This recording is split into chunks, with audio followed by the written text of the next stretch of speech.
Blank check with Griffin and David.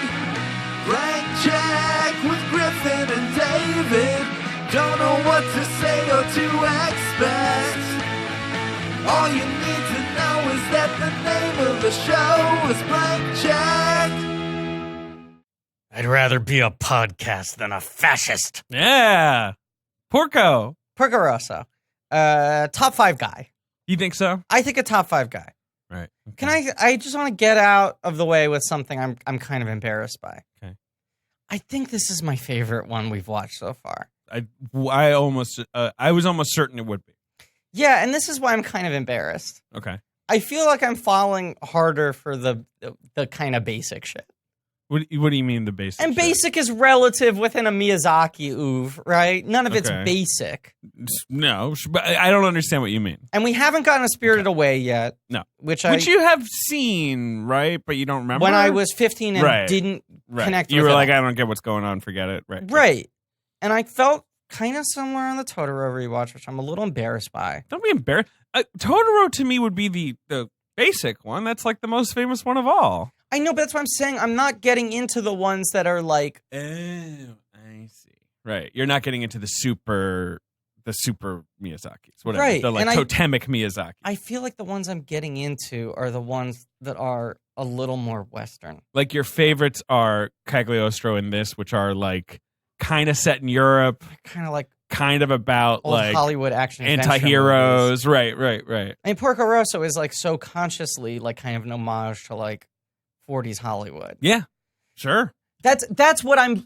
My embarrassment is that the stuff where they're like, this is so much like this, you never would find this in American animation. Look Right. at Miyazaki Right. and how spiritual he is and how connected to nature he is. Right. The And how willing he is to go right. into non-narrative places. And I feel like those ones I'm appreciating and not connecting with. Sure. Or even those elements in the movie I'm like appreciating. You don't love nature. You're not really a nature guy. I don't. I don't think of you as someone who's like, guys, let's go to the Hudson Valley and hike. You know, like, guys, let's stay by a lake for a week. I'm not a fan of nature. Right. It has been a problem in almost every romantic relationship I've ever had. Sure, because classic, let's upgrade the relationship all is nature, Griffin. let's go be in some Like- nature together, Yeah, right? forests. You know, deserts, what, plains. plains? Yeah, there's all What different if you're kinds like, of environments. I'll go on vacation as long as it's plains. I want to be on some planes. You're saying I'm a the- high plains drifter. Yeah, you're saying, okay, the wild planes, not airplanes. Yeah, For he a means second. like planes, Yeah, like with yeah, an eye. yeah. Right. I mean, look, I don't want to out myself as some like nature hating asshole. But when you listed those things, my body physically tensed up. All 3 of those things. When you said like forest, He desert, started plains, swatting at bugs. in I the did. I studio. He started putting zinc on his nose. I felt my shoulders rise a little higher, with each of those things. Yeah. Look, I can appreciate it. But Sure. like anytime I'm in nature and it's beautiful, I'm like, this is beautiful. So how long before we get into it? I just feel I don't know. I mean, let's call out some other things, right? Let's just like address all the elephants in the room, I okay? didn't realize there were so many elephants in the room. I'm not designed for this world. Okay. I'm saying my body is terrible. Okay. And it feels like I'm someone who, in like a society that is still actually based around survival of the fittest, Right. would survive the shortest period of time. Yeah. And so I think nature scares me because I'm not supposed to survive in natural environments. I only have been able to stay alive in this horrific, artificial, Manhattan. man-made. That's the thing about you. Yes. You haven't even strayed to the outer boroughs. You're like, I'm sticking with Manhattan, like the I mean, most urbanized of the city's boroughs. I have strayed, but it's my home base. But you've lived there. You live in Manhattan. Right. You've never lived outside. I've never lived Right, outside right. of I mean, Manhattan. obviously you've gone to other boroughs. I don't want to make it sound Big like Nice. I've gone to Big Nice many times. Retired bet. And I travel. You're going to call yourself on a return. Go. Yeah, I travel. Yeah. But I do. But you usually go to cities, I would say. I do, when you and when travel. I go outside of cities, I get a little stressed out. I didn't realize we were going to get into this because it's not something I've been thinking about, but yeah. No, because Yeah, I was you're right. I've been thinking Yeah, you about can it. talk, Justin. Jesus. Yeah, please. Nature is awful. Thank you. And Porco Rosso is the best Miyazaki Okay. movie. Oh, God, this is great. I don't think it's that Western. It's pretty Japanese. I think even with how European it is, But it is a very one of Japanese his. Europe. It's one of his movies that's like explicitly not set in Japan. Like, Yeah, you know, and this also is set in opens Europe. like a Bond movie. Opens like a Bond movie. I'm just saying, I feel like I get the ones that are half and half.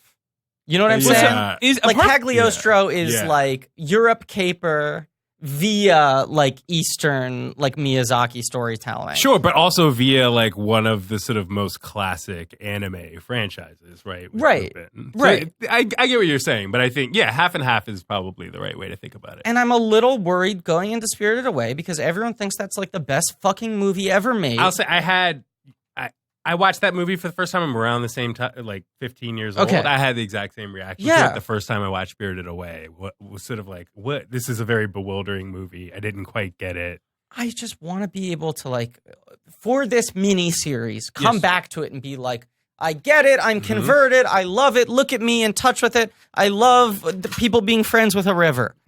Hell yeah. And Well, I'm you haven't watched Spirited Away yet. no, but I'm worried I'm Lot of going to good watch food in it and have the Spirited same Away. thing where I go Mhm. like, this is very pretty. I get it. But Spirited Away is not as naturey because No. it's mostly set in the bathhouse. It doesn't just have to be the nature stuff. I also feel like it's the sort Nature's of like bad, non-literal, spiritual. Mhm. I- I get you. You're saying that it's not that much about nature, but it is literally about a girl falling in love with a river. Not falling in love. He needs to understand that he's a river He to needs to get back in understand. touch with himself. Yeah. She needs to understand that she's a whole person, and he needs to understand that he's a whole river. Right. And this is my nightmare. If Your you nightmare asked is me, that you are a river. it would be like Kafka's The Metamorphosis. I'd be fine being a bug. Griffin If I awoke woke to up- found himself a river. I would be terrified. And the worst thing is, I wouldn't know how to end it. Do you know what I'm saying? oh Yeah. God, that's dark. Yeah. It's dark, but That's it's real. true. I wouldn't know how to end it. Cagliostro, you liked. Loved. I'm just Been thinking watching of Lupin. episodes. Been watching the show. Yeah, you like Lupin. Like the old Lupin? You watched yeah. the old? Okay. Yeah, been watching like the first series. Castle in the Sky. I feel like you were into. Very into, but Okay. again, it's like it's an action movie. Like that Oh, was that's like an action movie. that's for It's me. really Totoro was the one where you were kind of like, why isn't this like hitting some deeper? And look, thing? I like Ponyo, but I rate it below Porco Rosso, Castle in the Sky, and Lupin. And I know Ponyo's your best friend. I know Ponyo loves ham. I haven't seen Ponyo. That's like the one movie. I just have never seen it. Ponyo is pretty cool. Hey, I love Ponyo. It's pretty cool. Pretty cool movie. It's it's pretty Sosuke and Ponyo loves Ponyo loves ham. Sosuke, Ponyo loves ham. I don't know if Sosuke you met loves Sosuke's Ponyo. mom, but she's fucking banging. Yeah. Whoa, whoa. Here's another Damn thing. it, I was gonna raise the table for hilarious effect. Oh, okay. Here's another thing. I've been wondering if I should have watched these in the dubs. And I know it's like a sacrilegious thing to say. I was like, I'm gonna watch them all subbed because that's like I was actually gonna tell you to watch this dub, but it's fucking Michael Keaton. I figured you were just Michael gonna Keaton do is it. Porco Rosso? Are you fucking kidding He's me? pretty good. It's kind of a quiet performance by him. I watched the trailer and I was all in. Yeah, it's great. If I could raise the table right now, you I should would. watch it. What does his laugh sound like? Because Porco laughs a lot. in Porco laughs a Rosso. lot. He does a good laugh. Okay. He does a you Because know, he in does the like Japanese is like, I mean, Porco in the Japanese rules, to be Right. clear. I mean, you loved it. I loved it. I think Now this that you've guy seen will- the sub, especially watch the dub. I know. I feel like if I was a professional, I would be watching each of these 2 times before we recorded the episode. You don't need to watch the dubs before you record the episode because, like, it's only gonna confuse the matter, honestly. But after, Yeah. you can always go back to those dubs. I just feel like any of the small changes Most that of happen. the dubs are good. Yeah. And you mostly saw these as dubs before subs, right? No, I saw Spirited Away. No, mostly not. Really? Mostly not. I saw Ponyo, you Spirited said Away- you watched dub yes, first. yes, because that was just on TV and stuff, Okay. and like And theatrically, you saw the dub? right, and Yeah. same with but Spirited Away, I saw it in subtitled theatrically. I can't remember with how. I think I saw that one subbed as well. Spirited Away, I remember seeing dubbed and thinking the dub was bad. The dub in Spirited is not amazing. Right. The girl, the main 2 girls are just not great. It's Lilo. Lilo? Who It's plays Lilo? what's her name? David Chase? David Chase. David Yeah, Chase? yeah, right. Who is Didn't realize Lilo she was and is Lilo. also... She's Lilo? She's white. She's like a very white girl. I know, I it's a didn't good realize that. performance. Okay. Yeah. Is it a good performance? It's a great performance. Lilo and Stitch is so fucking good. I haven't seen that movie in like almost 20 years, I guess. yeah. Yeah. Did I say in a recent episode? You said that and Emperor's Right, New okay, Groove I just are, wanted to like, make the sure I best included it. Disney's I think they're offered I since think like they're the the Ashman two- days, basically. I think they're the two best films since Walt died. I don't think since the Ashman days. insane. That's not true. That's crazy. I like them more than all of the musicals. That's I don't agree with you, but that's okay. I think Lilo is like a perfect thing. Yeah, Lilo. And I remember think it being great. I think Lilo is also kind of the closest that Disney has come to making something that feels a little like Miyazaki. It's very American in its storytelling, Treasure Planet's got some Miyazaki. but Lilo and Stitch is very like small and intimate and is all about the inner life.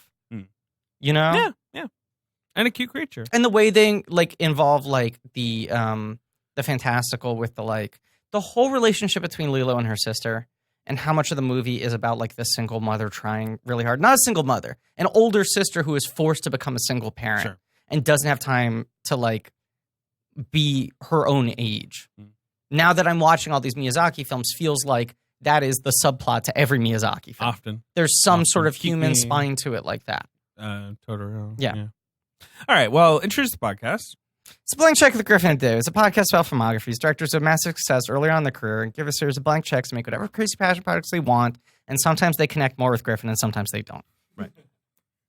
I like them all. I haven't disliked a movie I've seen. Yeah. I just wanted to suddenly have like galaxy brain and be like, I know kung fu. You know, like I get it. I get the whole thing. Yeah. But it's fine. I love Porco Rosso. He's a top 5 guy.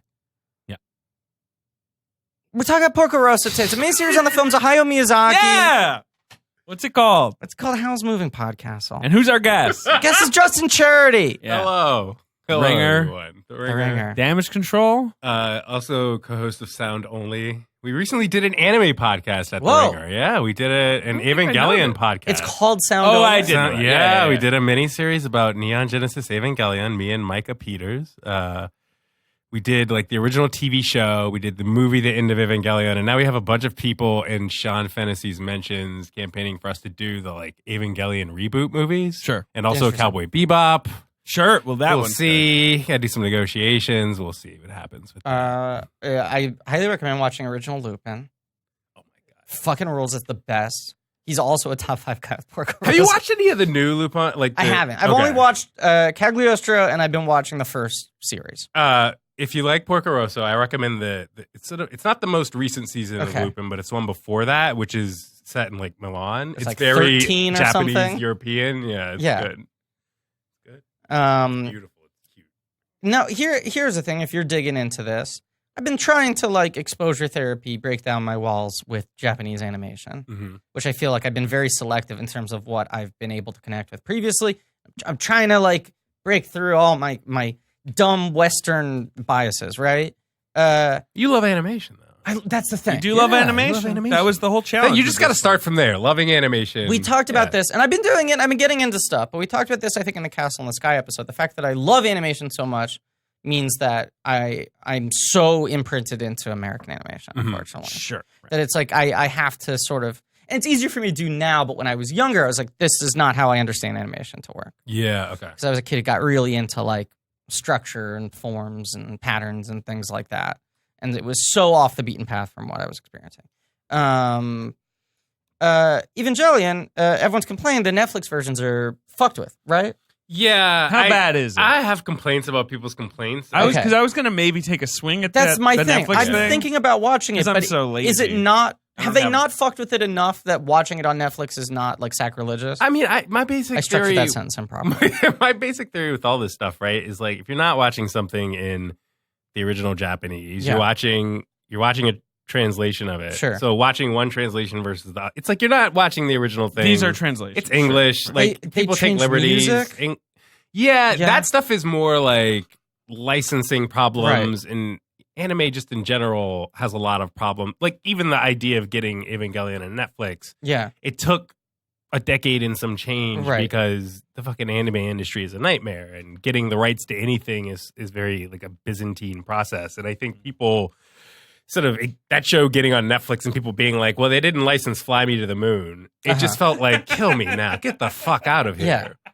They also replaced Fly Me to the Moon with Sinatra's another like- classic song from the original series. It's not like they replaced Interesting. it with Gangnam Style or something. Yeah. It's Although that sounds kind of That fun. sounds pretty good. Yeah.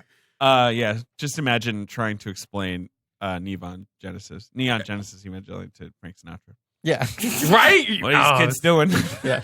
They're getting in. What's a robot? No. Start there. Well, there is that amazing. I only found out about this because of You Must Remember This. Neon. That's a Longworth. noble gas. Do you know about? I know my periodic table. Do you know about the Frank Sinatra Space album? Yes, I do. It's one of the early.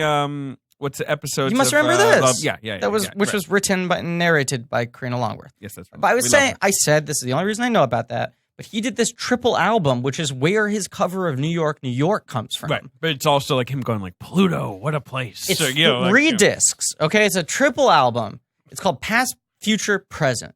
First disc, Frank doing his classics, right? The standards. Okay. Second disc, Frank covering like present day, like recent songs.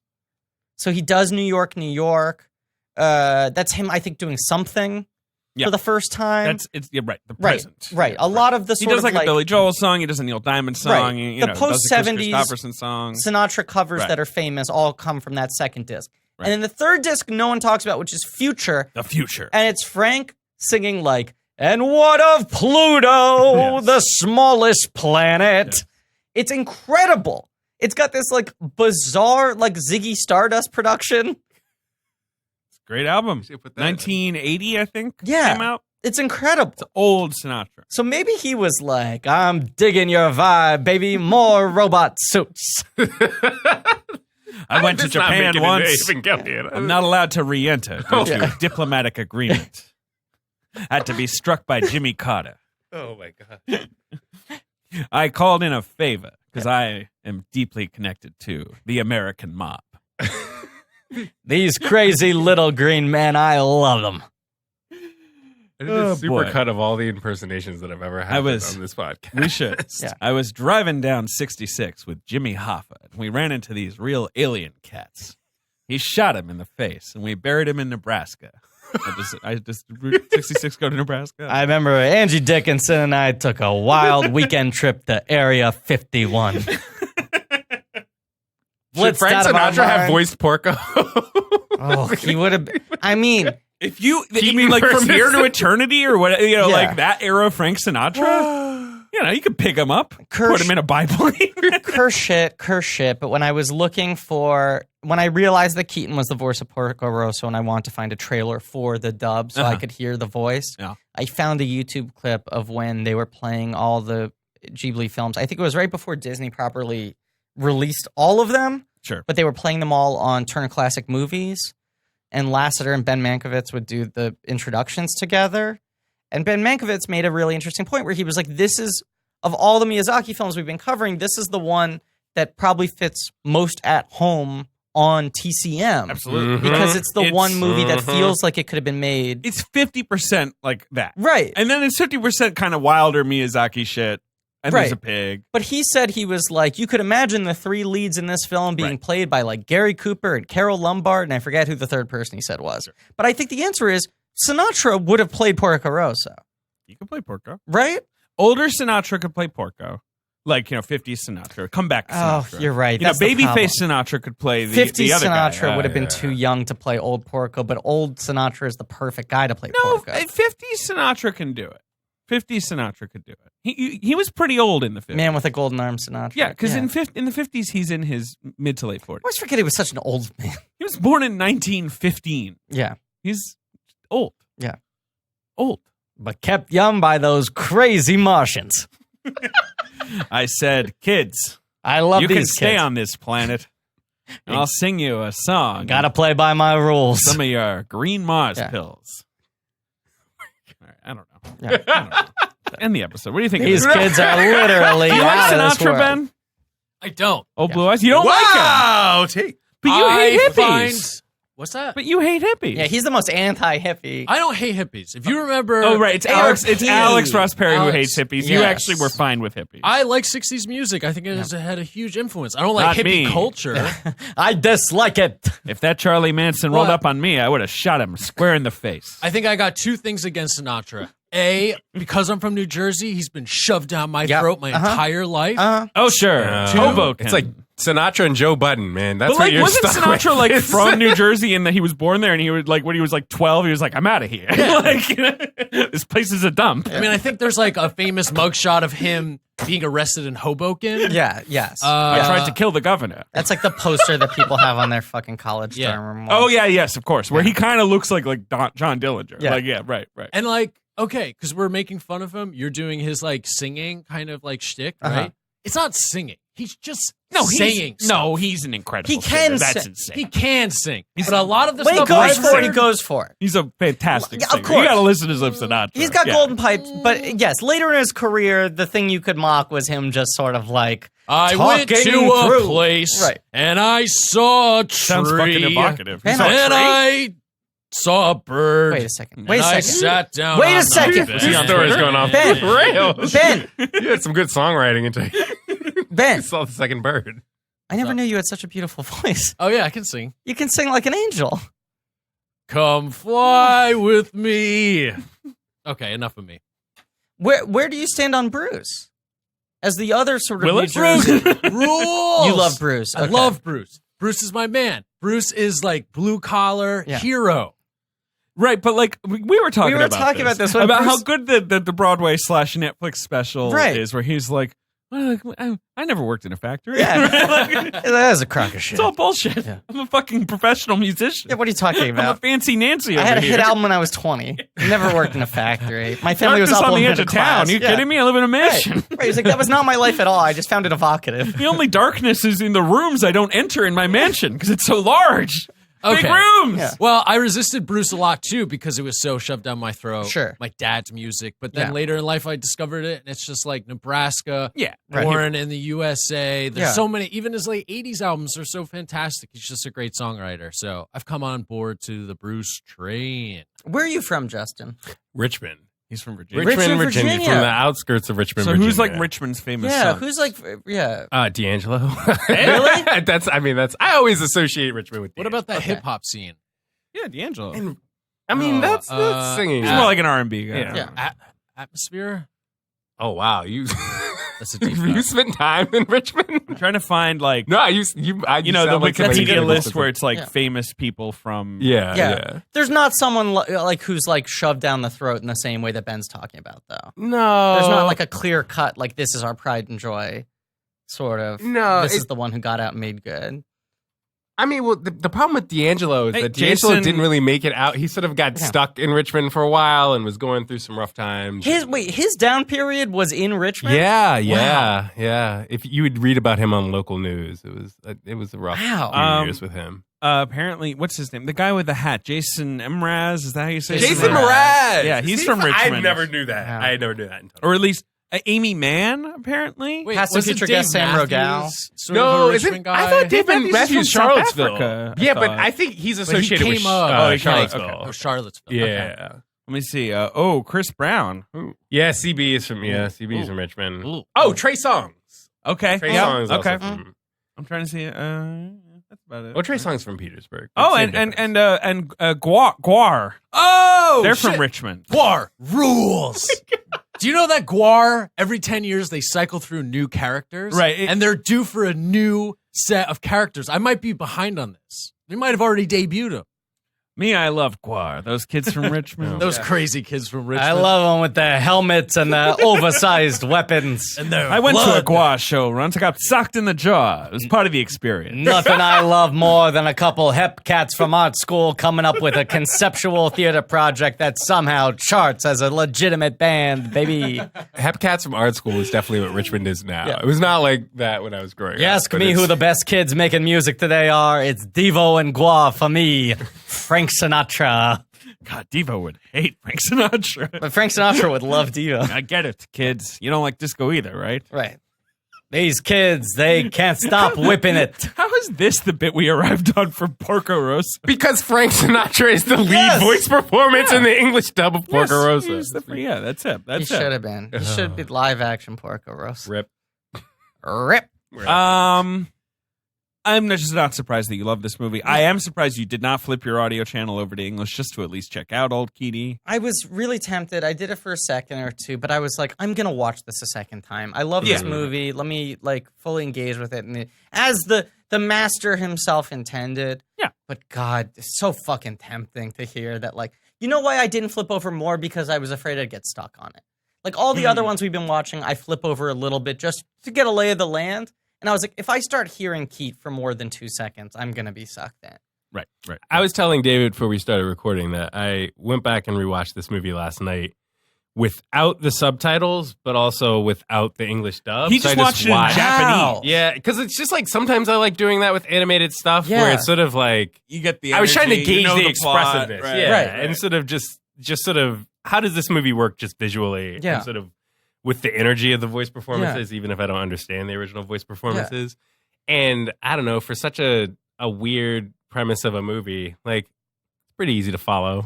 Yeah, Porco Rosso is very easy. It's not that complicated. It's not, plot light. There's not a lot of plot. It's also crazy though that like he's wearing goggles the entire movie, Pretty much. He takes them off one time. and he's got a big bushy mustache that covers a lot of his mouth. True. Like Porco Rosso is facially kind of stoic. Importantly, though, and you only see this a few times, he has like a weird buzz in the back of his head. A buzz? Yeah, it's Yes, a he buzz. does. He's got It's a like little the buzzed weirdest- part.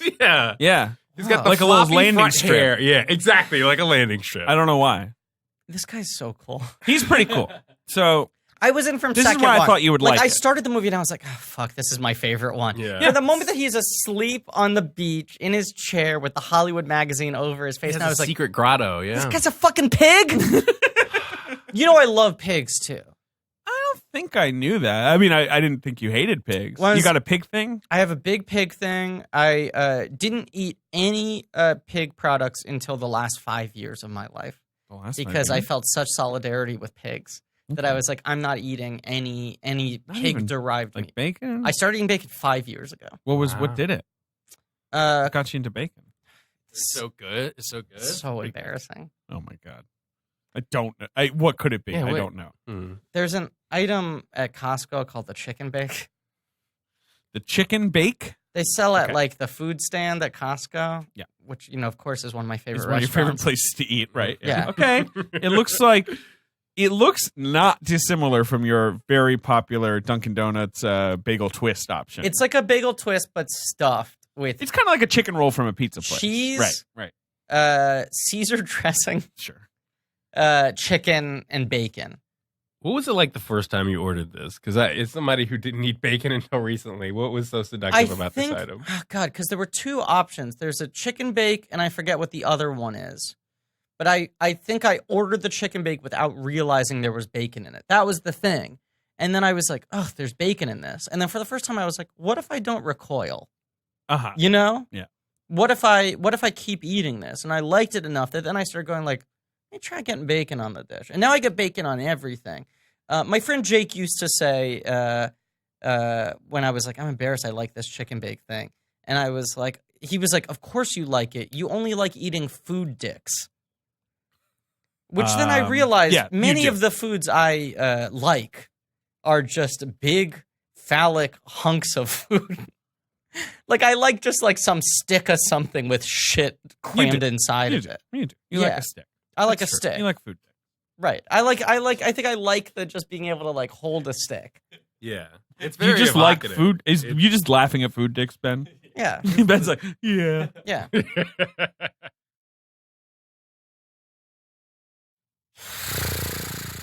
Sighing there, Griff? Inhaling and exhaling there, Griff? Yeah, What's I the matter? am. What's the matter? The hassle, David. Of course. The hustle and bustle. It's getting to me. Are you talking about going to the post I don't have office? time. You're busy. I'm busy. There's traffic, Ugh. parking, Ugh. lugging your mail and packages. Things I hate doing in my car that I drive all the time because I'm a car boy. That's why you need stamps.com. Wait a second. It's one of the most popular time-saving tools for small businesses. How did I not hear about this until now?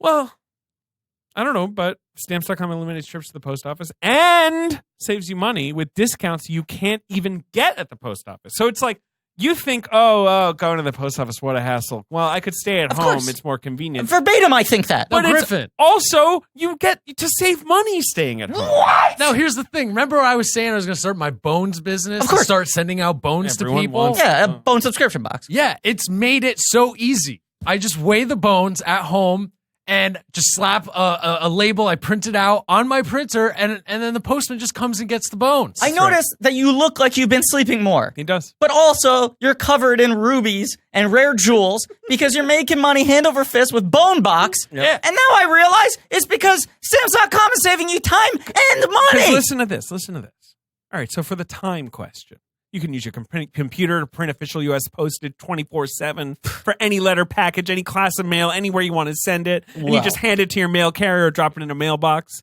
Okay, because I was going to ask. That's the time I'm not going to lose out on FaceTime with my mail carrier, No, right? you can hand it right to him. That was my fear. That was that's going to be the catch. But then on the money saved, Yeah. 5 cents off every first class stamp, 40% off priority mail, up to 40%. And you know what? I could use that extra money because I just signed up for Bone Box, and that service is expensive. It is a lot of money considering it's just bones. But it's worth it. Oh, all right. Up for debate. All right. So it saves you time and money. It's no wonder over 700,000 small businesses already use Stamps.com. Wow. So right now, our listeners can get a special offer that includes a 4-week trial, plus free postage, and a digital scale without any long-term commitment. Just go to Stamps.com. Click on the microphone at the top of the homepage and type in check. At Stamps.com, enter check. But I love pigs. When I was a child, didn't have a pet. Most of the kids at school had pets. And I felt left out. I had an imaginary pet pig named Oiki, and I would tell people I had a pig. I have a cat named Pig, I know. That's true. That's confusing. named after Miss Piggy. Okay. I didn't know that. I didn't know that either. Well, it was like a culmination of that, and when I brought her home the first time, she made a mess of my apartment. Oh, she's a pig. Like she turned into a pigsty. Yeah, she did all the business on herself. So then I had to try and put her in the shower, and that wasn't good. And then she just ran around and teared everything up. This I was sounds like, pigsty. funny. Pig. Yeah, this does sound funny. I wish I could watch that. Yeah, why don't you film that? Yeah. Okay. Hey, cat ownership is tough. Ben, you should pitch this to Queeby. Get Sinatra on Oh. board as a producer. Okay. I love what Katzenberg's doing over there. Yeah. The kids like 6-minute things. When Ben pitched me his crazy project, I said, Katz and Katzenberg, it sounds like a match made in Pluto. I'm dead. Pluto, the smallest of the planets. Do you think if he was back today and he heard that like Neil deGrasse Tyson made Pluto not a planet, he'd be like, I'm gonna punch that guy. I hope he would make Neil suck deGrasse him in the Tyson diss tracks. You're right, just- Do you think Sinatra would have been Neil, like you are a fucking convinced chump. to go like full McCartney and like, you know, guest on like a Kanye track, or you know what I mean? Like, you know, collaborate. Don't Yeah. you imagine he'd be like the subject of lots of clickbait, right? Like he would just give outrageous. Oh yeah, comments he'd be all like the time. he'd be like Shatner on Twitter. Yeah. He's Yes. That's exactly it. That's Look, exactly. Trump tells it like it is. I don't know. Yeah. He's a New Yorker, like Say me. what you want about the guy, but he's got brass balls. Right, right. How old was he when he died? Let's find out. He Sinatra, died in like 86? the 90s. 82 in 1998. Yep. I remember, that's the sketch I remember most from when Giuliani hosted SNL. Do you remember that he hosted the night that he won the election? Yes. And there's a sketch that's Giuliani as an old Italian mother, I think with Sherry O'Terry, Wait, Giuliani cross-dressing? That sounds crazy. Yeah, it's not in New kind of Jersey. And the premise is that like Sinatra's kind of been on his deathbed. Okay. And they're like all terrified. Like everyone knew, like Sinatra, Right, we Sinatra might gonna lose him die, any day. sure. I just remember that it's a weird cultural So Sinatra's artifact. not in it. It's just about that. It's Giuliani as the matriarch Uh-huh. with And his they're all two just adult daughters. You know, Yes, and May he's Sinatra not Got die. the framed picture. It's Right. Frank will never die. I'm crossing myself. Yeah. Yeah. I prefer Giuliani's early funny work. Yeah, you like that? Yeah. Sure. Yeah. Right. You know, making the Staten Island Ferry free. He did Yeah, that. very funny. Good Good bit. stuff. Yeah, Great good bit. Yeah. bit. So, Porco Rosso. so this is your You'd rather be a pig than Giuliani voter. When did you come to this movie, Justin? It sounds like you were later in terms of getting to most of the Miyazakis. No, I saw. It's funny. Like No? you were saying earlier. Like I actually didn't like a few of the Miyazaki movies that I Okay. saw when I was a kid. Mm. And I watched Totoro for the first time like several years ago and loved Totoro. Mm. And so I just assumed that my takes from childhood were bad. Right. And yeah, I would say like maybe 6 or 7 years ago, like I watched Totoro, I watched Nausicaa. I read the Nausicaa manga, which is like much larger and like a lot more sprawling than the movie. And I got to Porco Rosso maybe like 2 or 3 years ago, and I wanted to fucking kick myself. I had the same. I just had this sense of, I don't know. There's sort of this myth of Hayao Miyazaki of like what he's like, that not that many animators get. And it's you look at Miyazaki and he's just like smoking cigarettes and being extremely like dark and sarcastic in interviews, Right. And then you watch Porco Rosso, and Porco is not like that. He doesn't have that weird, glib, sort of nihilistic edge that Miyazaki has. But everything else about Porco, like the fact that he's just a guy who's like working on his fucking airplane and he's smoking cigarettes, it's like, oh, this is who this is. The guy who makes these movies. Yeah. This is my insight into who he is. He's a pig. Yeah, I feel like, yes, I do feel like I get a greater sense of him watching this movie. Him as an actual person. Sure. Not what his worldview is. No, yeah. You know? Yes, him as a person is the most in this and Wind Riser. Yeah. Which are the most plainy movies. Right, which totally, is his totally. true obsession. Right. And that thing of just like, I can't relate to you if you're not well versed in planes. Yeah, and it's funny because like Porco I really Rosso, just want to talk about planes. Yeah. and this is around the time, like, Porco Rosso is adapted from, it's like they're Miyazaki manga that are actually larger and feel more manga-y, but Porco Rosso is like adapted from a 15-page manga that's just, I think Miyazaki has talked about it and been like, yeah, just fucking in the 90s, I really loved drawing planes. And there are 3 different art books in manga where he's just drawing planes and he's getting insanely detailed about like the World War Nausicaa I manga and- is a big, hefty, story, it's a multi-volume. saga. Right.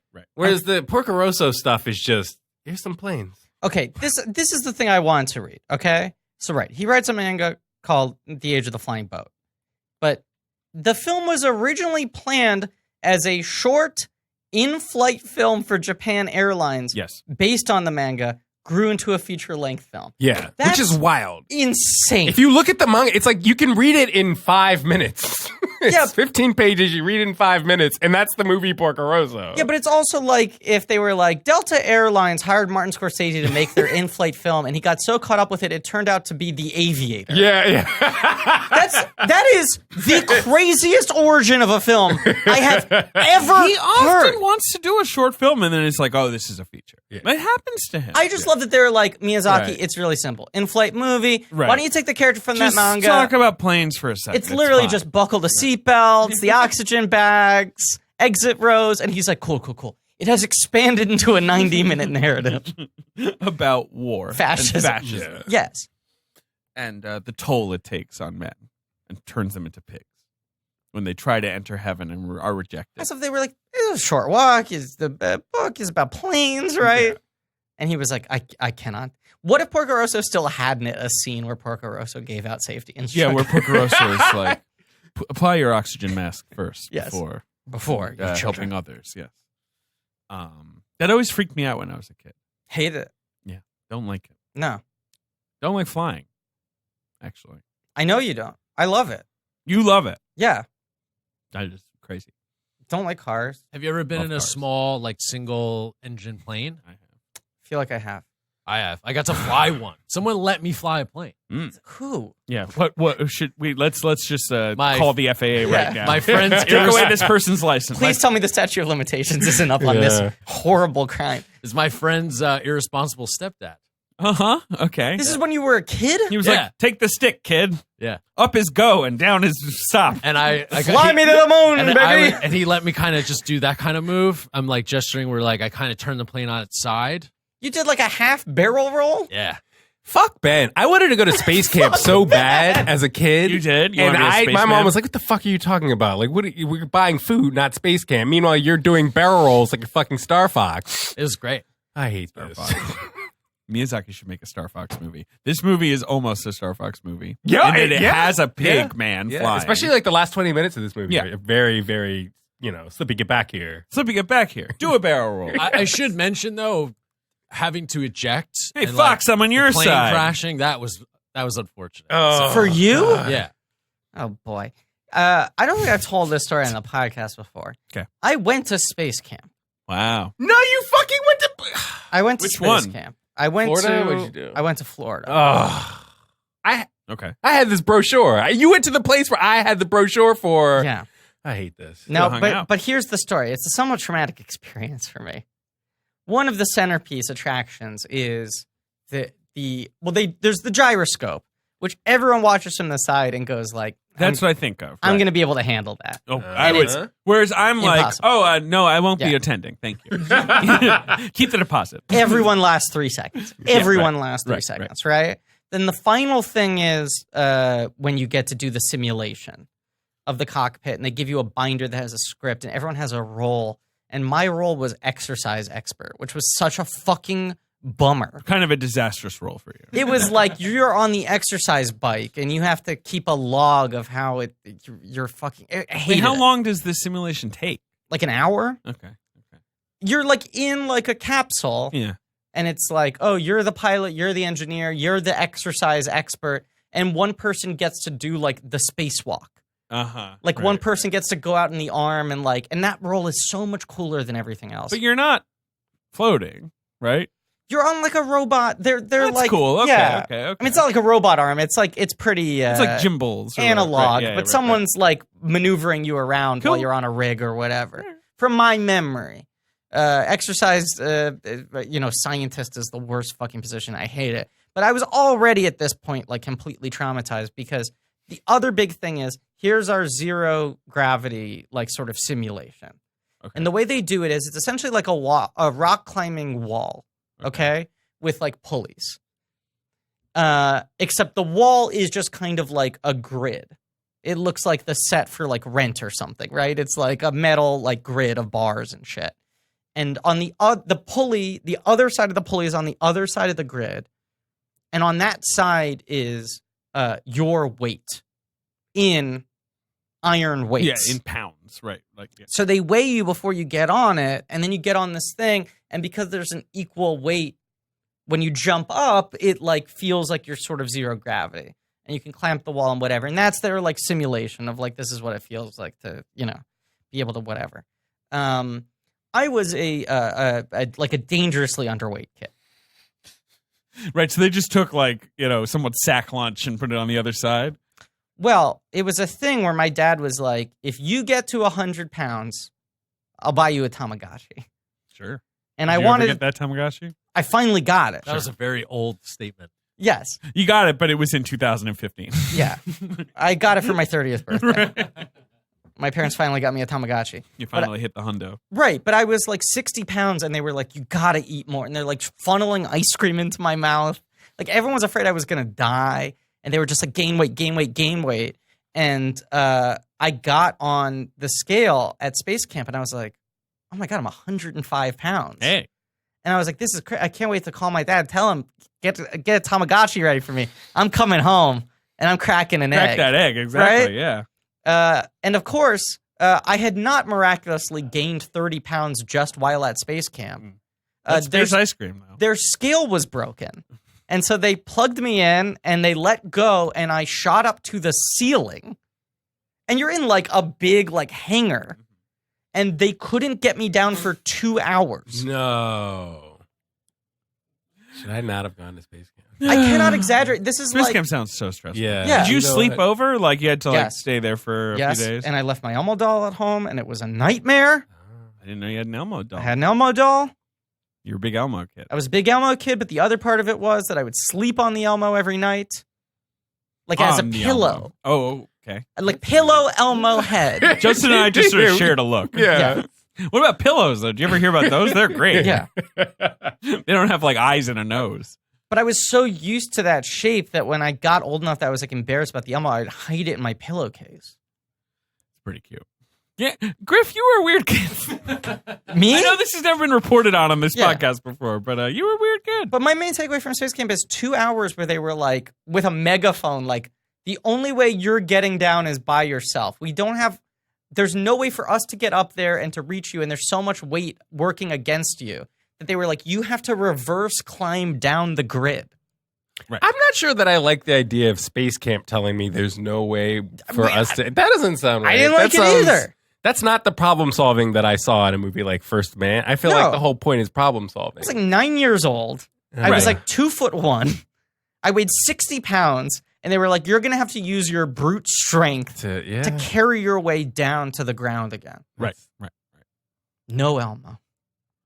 Broken Elmo. scales. Broken scale. Exercise expert. Terrible.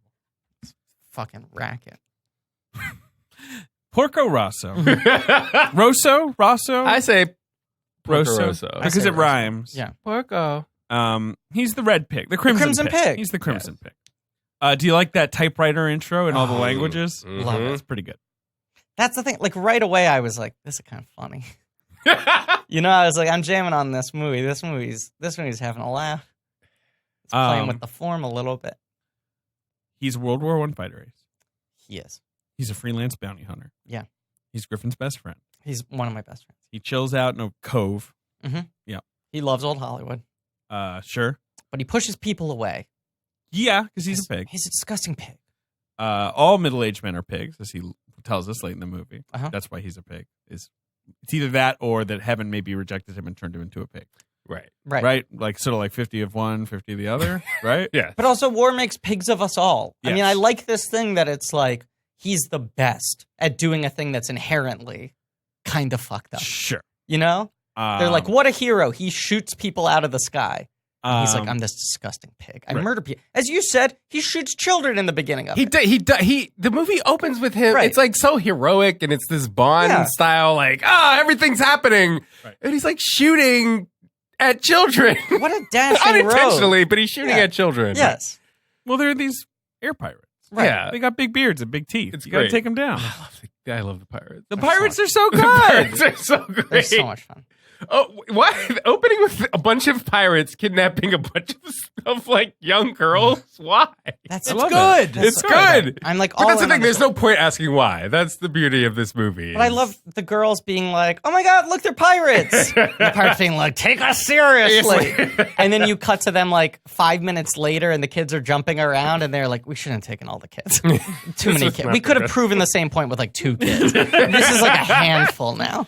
And so Porco's so good that the pirates hire this asshole called Curtis to, I don't know, help them fight Porco. Who's like Ronald Reagan combined with like Yeah. Douglas Fairbanks. He's American and they're in Italy, and Right. he's just Played by Cary Elwes in the dub, which is funny Yeah. because he was a Robin Hood parody at one point. Right, but then Carol was also plays like he's in like a ton of these, right? Just like David Ogden Stiers. He Yeah. became one of those guys. I'll Yeah. just do your dubs, like Right. whatever. Which 'Cause is he's funny. He's the cat in Whispers of the Heart and The Cat Returns, I believe. I love Cat Returns. I haven't watched. Oh my One God, of The Cat only Returns movies- is- only Yeah. Ghibli's I've never seen. Yeah, Cat Returns is fucking The fire. cat's back in this one? Does he return? In Porco Rosso? No. No, No, we're talking about Cat Returns. just be stupid. Oh, Yeah, okay. being dumb. Yeah, he's done. You're right. He's Silly. done 3 Ghibli Yeah. dubs. Yeah. David Ogden Stiers, who plays Mr. Piccolo in the dub here, I feel like he's done multiple Ghibli dubs. Mhm. Well, he was like Cogsworth, and he's Yes. right. I mean, he did so many. David Ogden Stiers? Yeah. He's also Jumba in Lilo and Stitch. Yes, and he's Kamaji in Spirited Away. And, Mhm. Kamaji's good. And he's the dad in Better Off Dead. Justin, I feel like. Well, no, I guess you gave your Miyazaki his personality. But Yeah. do you have anything else you want to say about Miyazaki before we do? Like, when did you get into Miyazaki?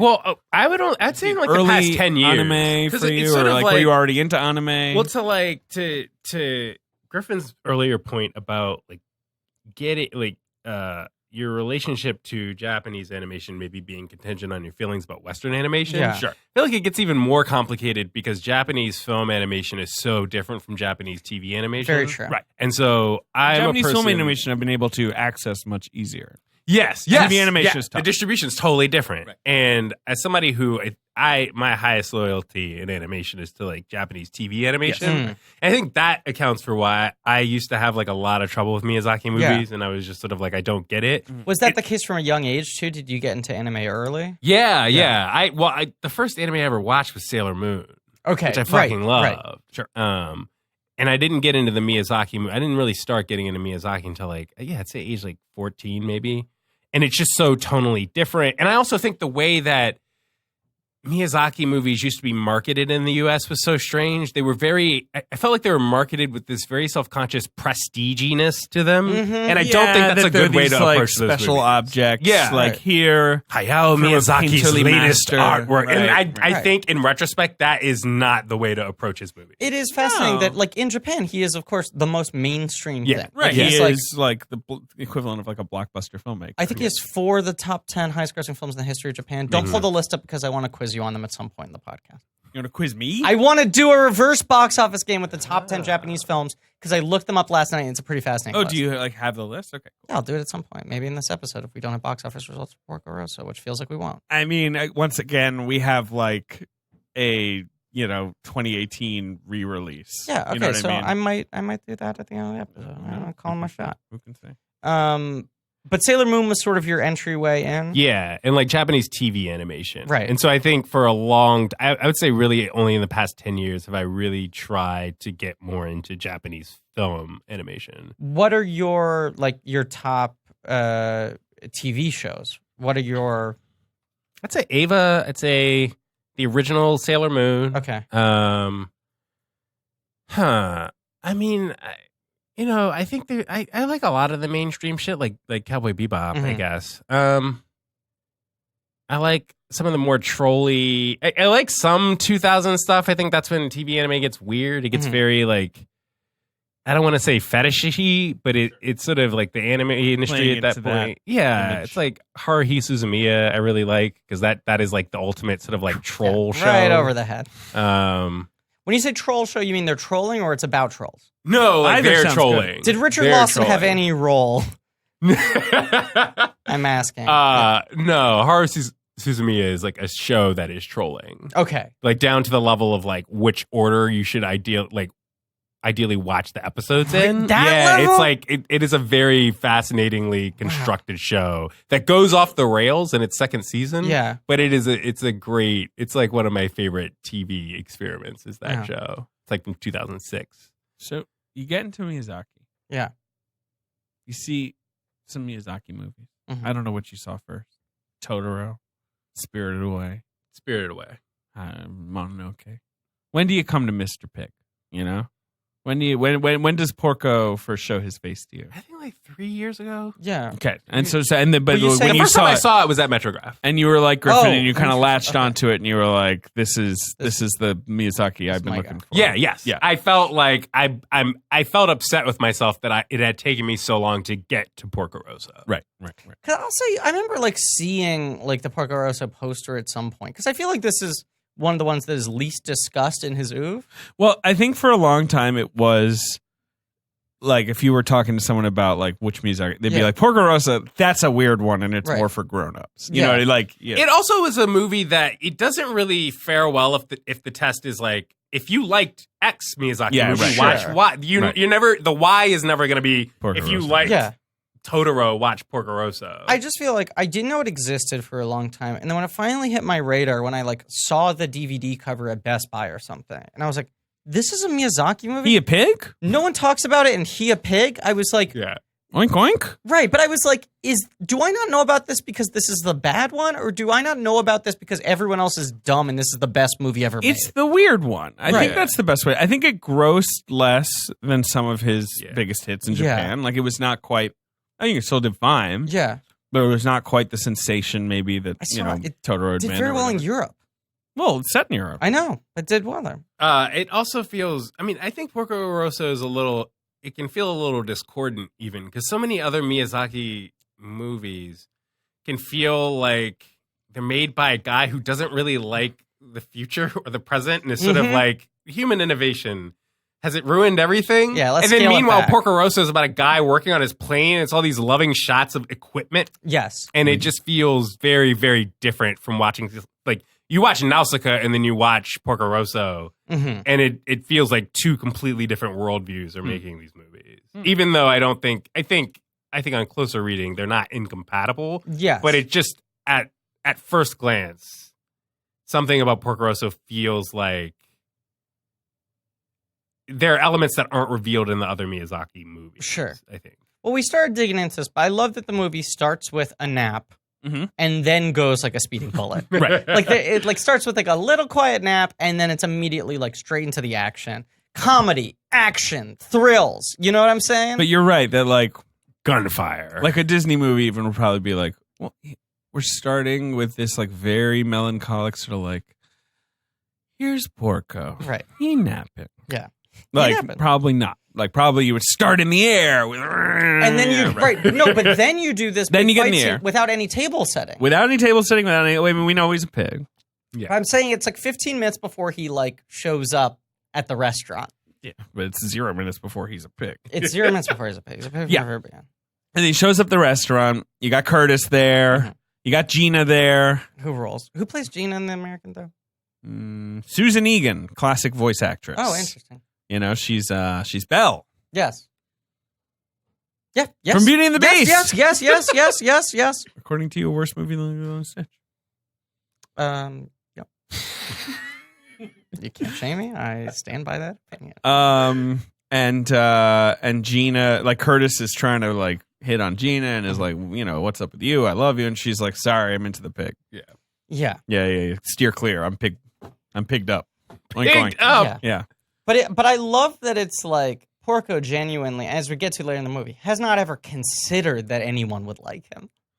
That's fair. Right. Yeah. He's kind of like, I'm a lost soul. Right. I was like, okay, I get what kind of movie this is. This is the like, honey, you don't want to know me. You don't want to be with me. I'm protecting you. No. But instead it's like, I'm a fucking pig. Wait, she likes me? Yeah, like even at the end of the movie when the guy's like, what do you mean? We're fighting? She wants you, not me. This is what I'm mostly mad about. And he's like, you're lying. He's so stunned that the guy gets an opportunity to clear cock him. Well, That's right. I think we've talked up the melancholic elements of the movie, but I think just it's important that the character Porco himself is actually kind of like carefree. Or I don't know, he's just like sitting around drinking wine on a beach. He's kind of got that vibe of like, look, I brushed the face of death and I'm still here. That's what I So was like it's all extra time. I think he's a Yeah. little nihilistic. and also we're in Italy, Yeah. so you know. And also we're in Italy, so the pasta's good. I think he's a little nihilistic and a little hedonistic in terms of like, I'm doing me.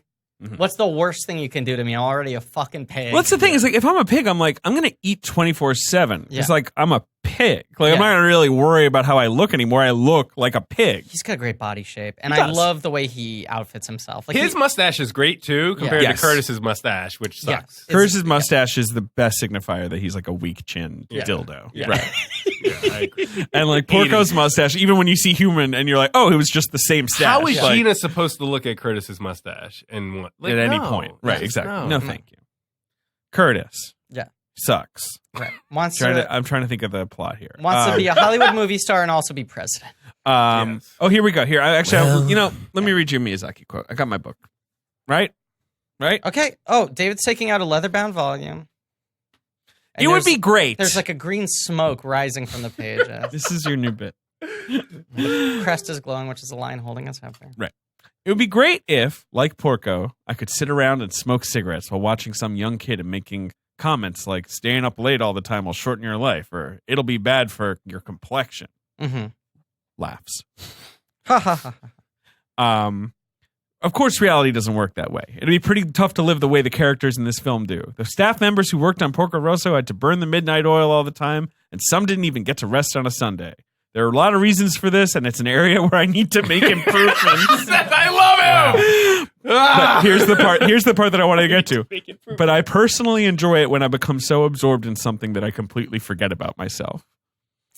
That's kind of sweet. I know, but like I feel like that is the Miyazaki vibe, where everyone else is like, "We have to please Mr. Miyazaki. Yeah, I will draw until my hands are bones." And he's just like sitting there, and he's like, "Oh, I pooped in my pants again because I just love this movie so much. Like I forgot that I'm a human being." Right. Everyone else is like working overtime and crunching, and Miyazaki is like, "I'm trying to work so hard that I forget who I am, that I become one with the work." Yeah. I relate to that. So I like Yeah, that I get Miyazaki's that. like, I get that I you want to see. forget about myself. I get that you Ditto, see bro. me in Porco. I see me in Porco. I do. Yeah. But at the same time, when I'm making these movies, I am not me. I am the movie. Like, you know, I like Right, totally, me totally. exits my body or Right. whatever. Yeah. Yeah. I love that. I love Porco. Trying to see what else he says about Porco. Is there anything about Pig, my cat, in there? Does he say anything about that? No, he No? doesn't mention. She's sort He's of a talking a national lot- treasure. talking a lot Here's about a pitch I've been warfare. throwing around. New national treasure, and it's about my cat. You mean like She's Nicolas lost. Cage is like, We've got to find Ben's cat. He's trying to find. because it's a national treasure? She is a national treasure. I can't disagree with that's that. okay. You disagree with that? No, I can't. Oh, okay. Airtight logic.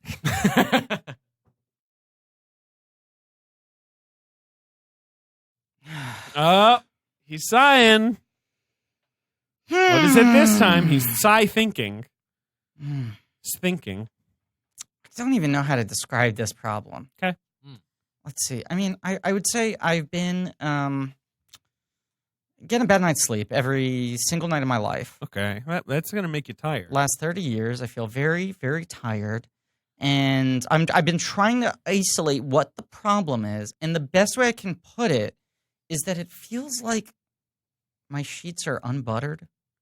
Oh, they ain't buttery? They're not buttery. Does that, You got does that some make vegan any sheets? sense? It's not even that. Like, I'd even settle for margarine sheets, but they're Right. dry and flat. And you spend a third of your life in sheets. I'd say about half of my life, and that's not euphemistic. I'm a very depressed person who doesn't like getting out of bed.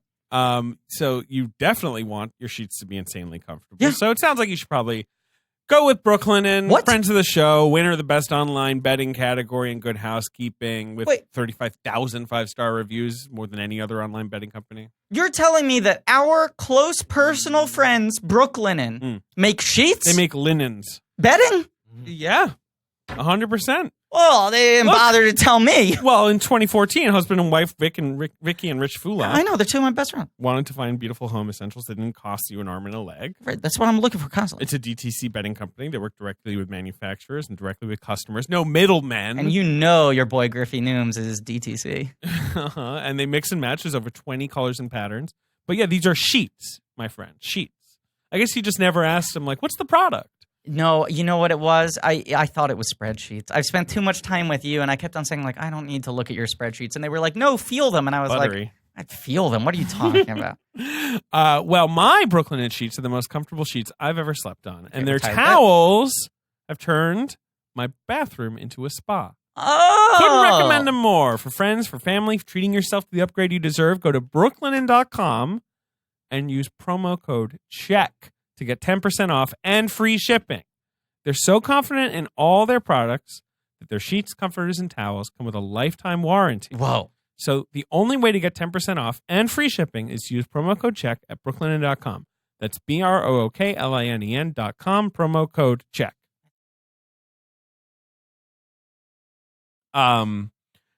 He talks about how as he's making this movie, suddenly the world order collapses, the Soviet Union goes away, there's war in the Balkan states, which is where this is set, and he felt very conflicted about, like, why am I making this flippant war movie set in a place where there's actual war? So I feel like he tried to make the movie a little darker as a result, a little more what you're talking about, the kind of like, we are, you know, it does make animals of us, like, you know, it is kind of like this At unforgettable sin. at the best, you become a glorious animal. You Right. become like a majestic predator. Right. Not that right. pigs are predators, but you know what I'm saying. No, they just eat. They eat, That's why I like them. but they are smart. Piggies. That's the other reason why I like them. They are smart creatures, I think. Yeah, they're very smart. They're Why way didn't up- you ever get like a teacup pig pet or I whatever? do it now. All As a right. Is that child, I euphemism? want- What is a teacup pig? It's like a supposedly small pig that's cute, but then they do grow up and, you know, they are large creatures. What do you do? Paris Hilton had. You can treat them like a dog. Like you can train a Oh, pig. okay, okay. You can I like have friends who had pigs. you did. George Clooney had Well, a pig. Clooney famously had a pig, right? Yeah, no, pigs like are right up there with like dolphins as like the smartest. Quite intelligent. It's illegal in New York City to own a pig. Yeah, but that's just bullshit. It's illegal to own all kinds of things in New York City that people Right. own. My roommate had a snake for 7 years. It was totally illegal. But like, who's gonna come? Snakes are illegal? Yeah, but who's gonna De come? Blasio's out of Fucking town pet too. police? Yeah, it's like De Blasio. you're right. De Blasio's Yeah. not gonna. No, you're right. one's- The only one they care about is ferrets. You know, the Giuliani. Ferrets, they're Giuliani shit. hates the ferrets. Yeah. Get a pig. Get a pig. No, but I also feel like if you have a pig, you want to be able to take it outdoors. And shit. Yeah, I mean, you'd It's not probably like a you'd probably snake where prefer you're to live just in like, nature. Well, they're never going to check my snake like fucking case. What It was what's the? it was pretty big. Let me tell you. I remember I stayed in his Yeah. bedroom one time. Yeah. Wait, was the snake there when you stayed in that I bedroom? think it was Yeah, you your can buy him. old roommate, Learned. That's right, learned foot. a learned man. Yeah. Yeah. He was a learned man. Yeah. He had a snake, I remember. and I remember I asked him once, "Why do you have a pet snake?" It was a like a large boa Yeah. constrictor. Yeah. And he was like, "When I come in the room, it doesn't even know who I am." Wow. That was Learned's vibe. I remember Learned's bedroom was just books and a snake. Correct. It was- He wanted to have like the largest library I've ever seen in one room. Yes, he wanted to have a Beauty and the Beast style experience, so he tried to turn his room into all these like bookcase sort of You know what? shelving That is exactly corridors. what it was. It was just like Yeah. big, like hardcover books. Yeah, he very deeply connected to Belle, like gliding along on the ladder. Right? Where is he now? Texas, Doing what? PhD in like science fiction at Rice University. Wow. I know, pretty cool. This was Learned Corner. Yeah, learn a foot. Anyone shout out? He's the only person with that name, so if you heard Yeah. that name, you know him. So we end up at Gina's restaurant. Yeah. And I'm trying to think the key things we established in this scene. Gina loves Porco. Right. That's it. I don't know. He goes to. They're talking about the curse. This is the first time we start to talk about the curse. They talk about the curse. That he was once a man. Curtis shoots him down, Mhm. right? Because he's got the engine trouble. Curtis is like, I got him. He's dead. Well, that's after this. I guess that's, but that's right after this. Yeah. Yeah. Yeah. Right. There's nothing else here. There's a rivalry. I just I like Gina's restaurant. I like this, like the movie stepping into this, like Casablanca. Yeah, feel. that's I just- the thing that's I wanna established is live in how this a little European bit. this is. Yeah. It is quite European. That's yeah. what I want to talk Most about. Miyazaki Everyone's being play- European. Most Yeah. Miyazaki movies have like a setting where you're like, I could watch like a 200 episode TV show about this Right, place. right. Yeah. About Right. Gina's cool fucking restaurant. Yes. About the Spirited Away bathhouse. I don't know. Whatever. Right. yes. Like there's some cool place. Yes. I want to live here. He's very good at making you want to be in an environment that he's Mhm. created. Mhm. I would say. I think Yeah. the other thing that's established by the beginning too is that everybody just has a plane. Like there's so many scenes Yeah. where people just sort of run into each other in the air like it's traffic, Yes. and they're just having conversations. Yeah. This is right. That's how people interact in this movie. My They're flying planes, kind of running each other. world. Yeah. Yeah. Wanted to see planes. Oh yeah, there's that place late, that part late when what's her pants, the younger one, Theo. Theo Yeah. is like come on, you guys are seaplane pilots. You got to behave like seaplane pilots and like the honor among seaplane pilots. She says seaplane pilots a lot. Yeah. Where I was like, I guess seaplane pilots have their own code. We all know like, what that means. The camaraderie of seaplanes. they're like Yeah. sea air cowboys, Yes. right? Yes, exactly. But I think to Miyazaki, right, there's the freedom of the air Mm-hmm. and the open ocean, Mm-hmm. but then also you open those planes up, there's mechanics, metal. there's fiddling, There's so much. there's like fiddling. grease, there's hard work, Mhm. there's like craft and care. He loves planes like he loves animation, where Yeah. he's like working on something intricately, and you have to get exactly Yes. right. But he hides the. It's just weird, that contrast between the machinery versus nature in this movie. Whereas all the other Miyazaki movies feel like they hide the machinery part, like all of the sort of metaphor of like machinery and the effort that goes into making those movies. It feels like that effort is so well hidden in something like Princess Mononoke. You're saying and the other Chaska, movies where don't it's get just- into the guts in the same kind of Yeah, they're just. that's- This movie has guts. Yeah, Yeah. it has like the inner workings of things. And I feel like even when Curtis shoots him out of the sky, it is like there's always a moment in a Miyazaki movie where something is just like so animated and such extreme detail. Like the Right. thing you can tell he spent like 8 months on alone. And for this movie, it feels like that is when the plane gets shot down and you just see it fall apart, Right. all the pieces strip off. and you're like seeing a plane get deconstructed in the sky in real time. But then you I love also that. think of the people at Studio Ghibli who had to like animate all of that, and you're like, man, these people and then they probably sucked. For that. when he goes to Piccolo and Piccolo's showing him the engine and he's like revved it to Yeah. like, and he like they're both Yeah, in the shed, and he's like yelling. I'm like, this is Miyazaki. Yeah. This is and him the as detailing well, in the right? shot where they're testing the engine in that. the shed, and Yes. every single panel has these very precise movements as it's blowing in the wind. Yeah. And you're like, it must have taken like 3 years to animate that 1 30-second Right. bit of animation. Yeah. Right. Right. I mean, it's like the wood buckling in Castle in the Sky. Oh, I love that. right. He's very good at There's that. always Right, this right, kind right. of thing where it's like something falls apart and you see. Yeah. Yes. Yeah. Well, hand-drawn animation is over, though, so it doesn't, That's true, No- but no more on hand-drawn the animation. other hand, photorealistic keyframe CGI gives us the opportunity to see what a real lion would be like. Oh, saying, I I just love can't it. wait to be. Can I give you my secret hope right now? Sure. There's a part of me that thinks that Netflix is going to start announcing They're gonna be like, we Hands-on. have an animated studio, right? they have one. right. But like, it'll be we're gonna do Disney shit. They have been very vague about what they're doing, but the person they hired to run it is Glenn Keane. Oh, sure, right.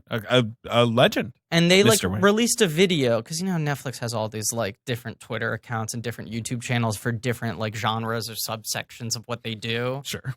Like Netflix sci-fi. Right. Netflix is a joke, and right, yeah, all yeah. that sort of stuff. Right. They did a video for their animation channel that was talking about like what Netflix wants to do for animation, how they want to be like their own animation powerhouse. Okay. And it's a lot of Glenn Keane talking and other people talking about like the qualities they want to bring. And it's a lot of videos of people drawing.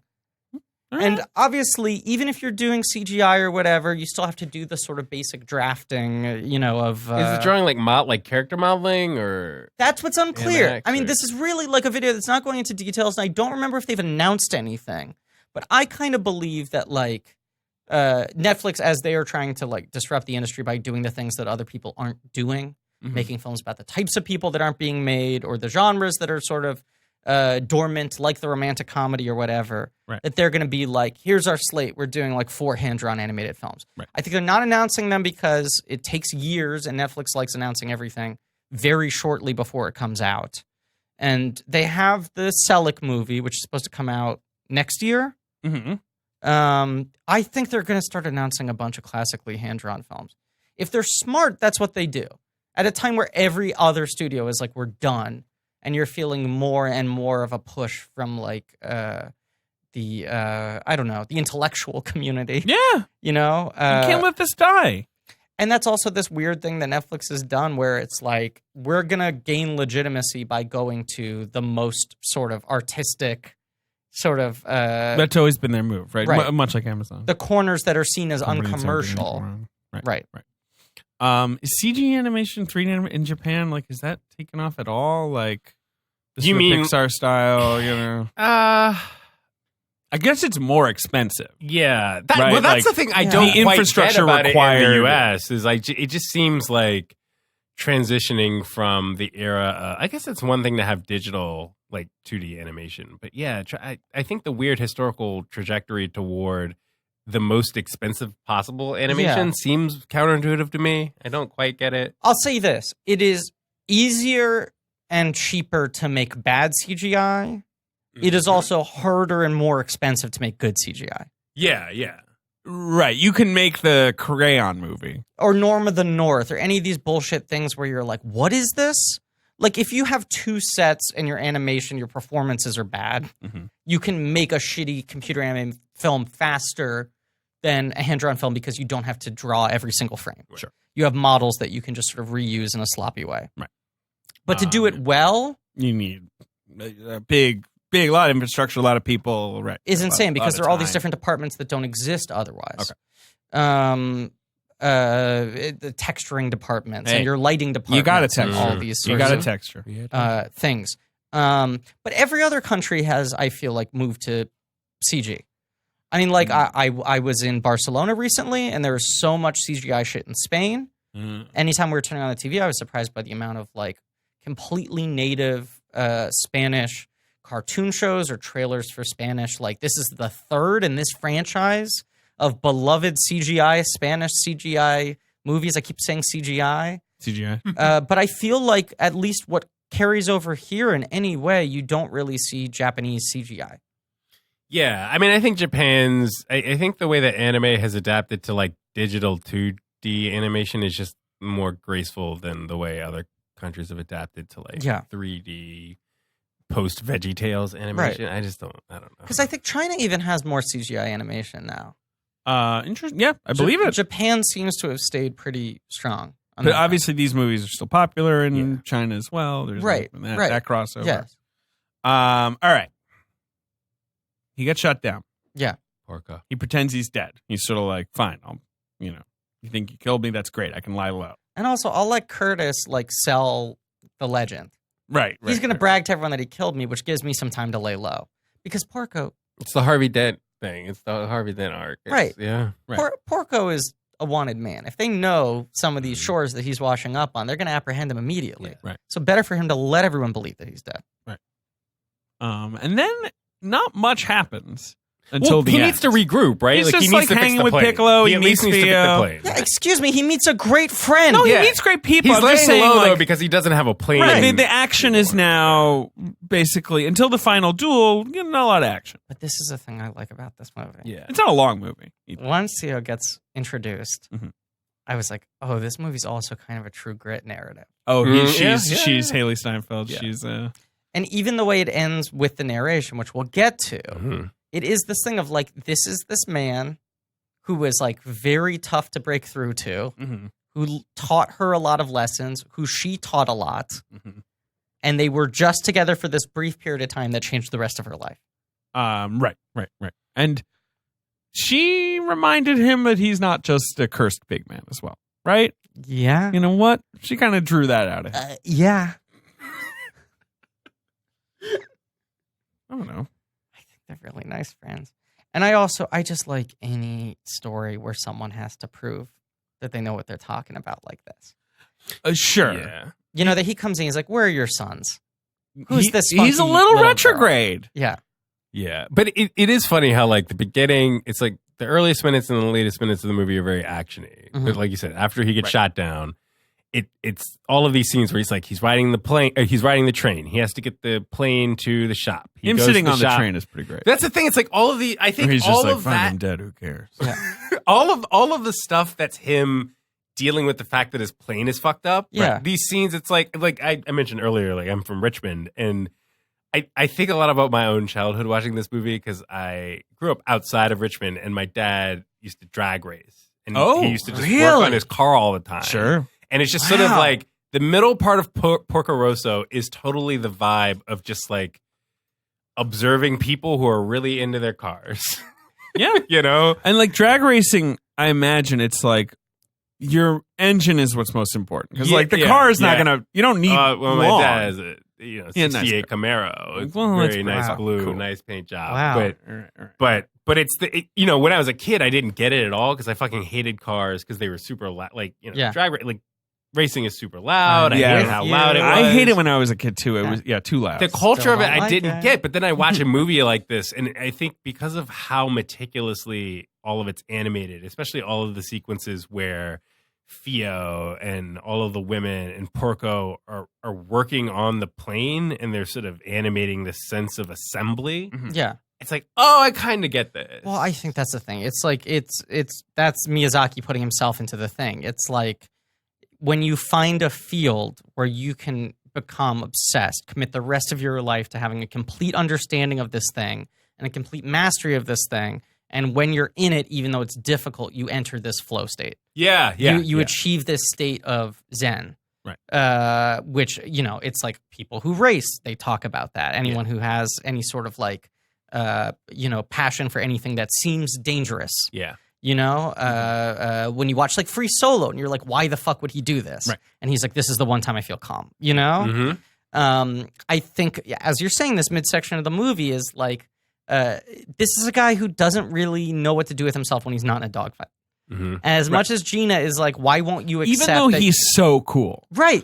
Yeah. This is a guy who like everyone's like, you know, you're life. cool, right? And he's like, Yeah. me? What do you mean I'm a pig? Wears What are the you talking about? fuck out of a trench coat. I mean, him just there on the phone, on the payphone, God, yeah. That also that old timey phone. Yeah. I Very loved it. old timey stuff. Very in here. cool. Yeah. Very So old timey. Cool. But that's right. He's a guy where he's just like, this is the one thing I understand. Teo comes in and he's like, you better not fuck this up. I've been working with the same people forever. I know Piccolo. I know his sons. I can't take a risk on a grandchild, you know? Yeah. Mhm. Because I need to get back up in the air. And she's like, "You're a sexist, and I totally know what I'm doing." Yeah, Right. and also I'm precocious. Yeah. she's very. She almost feels like when she's introduced, her energy, just in terms of her animation, feels so different from all the Yes. other characters. She sort of moves more fluidly. And is like, "What's going on here? I'm going to work on the plane. Shut the Right. fuck up. I got this." Well, also, you know? yeah, because everyone else is in this sort of like classic Hollywood, dare I say it, because it's been on the bench for a while, patina. You know, everyone else is giving these performances. Patina engines like crackles to life. Everyone else is giving these performances that could have been done by any classic 1940s Hollywood star. Right. And then she comes in and she's giving like specifically like 80s, 90s movie energy. She's a thoroughly modern character in Yeah, a film she's that is so modern. otherwise, yes, Yeah. a little classical. Love that. That's true. That's true. And she's also just a classic Miyazaki plucky Yeah. heroine. Yeah. Where you're kind of like, oh, he made a movie about boys, and then she shows up, and you're like, okay, all right. Right, but that archetype doesn't exist in the type of movie that he is sort of referencing and using as a mood board. No, Yeah, absolutely not. And it's No. also in this strict A visual- boy version of it might, like a sort of like, Yeah. you know, hey, mister, you know, like that kind of It's kid. also usually more of like a ragamuffin, you know? Yeah, a little ragamuffin. Right. But I think it's also this contrast with Porco as a character, because it's like Porco has two different pairs of glasses and he wears these trench coats and he's sort of, you know, he's nice, but he's sort of closed off in a way. And then you have Fio show up, and her facial, like her eyes and specifically her eyebrows Right. have this very distinct expressiveness. And so Right. whenever they're in scenes together, it just plays up that contrast of like the kind of performance that Porco is giving versus what energy Fio is channeling. Also, all of a sudden. eyes are the window to the soul. Animators are like, that's the whole key to the thing. It's one of the reasons why Lion King fucking sucks. Yeah. The Favreau Lion King. And like, they make this conscious decision that it's like, this guy's eyes are always going to be covered. Yeah. You know? Not because we're trying to like handicap this character's expressiveness, because this is a character who doesn't want anyone to see into his soul. Like, he's trying to keep all his emotions close to the chest. But then, like, when you've reached a point with him, Yeah. where you see his human face, for a What? second. Right, Yeah. and then he turns around and it's the pig again. Yeah. I prefer the pig. He looks great. It looks great. Yeah. He looks fucking awesome. It's a pretty great A pig. very handsome pig. Like Great this, style. Too. Yeah. if he wanted to be in some Hollywood movies, just the pig. Yeah. Like I'd be into it. Yeah. You know what I mean? Like Yeah. just him flashing the thumbs up, you know, with the pig face, and it's just Scarf. Iconic. Gloves. All of it. He's a That's pig. what we should He's a do pig. with photorealistic technology. Make people look like pig men. Not to keep on hitting on this, like the fucking photoreal thing, but it's like, no hit on it. I feel like that's the Miyazaki thing, though, right? Is Right. like It's it's an such a insult to good life testament. itself, right. It's like one Yeah. thing to accept that we don't do hand drawn animation anymore, but I do think that Miyazaki is one of the people who's going to make the strongest historical case for. Listen, animation is a distinct thing, and realism is sort of an opponent of yes, the stuff you're trying to accomplish in animated cinema. right.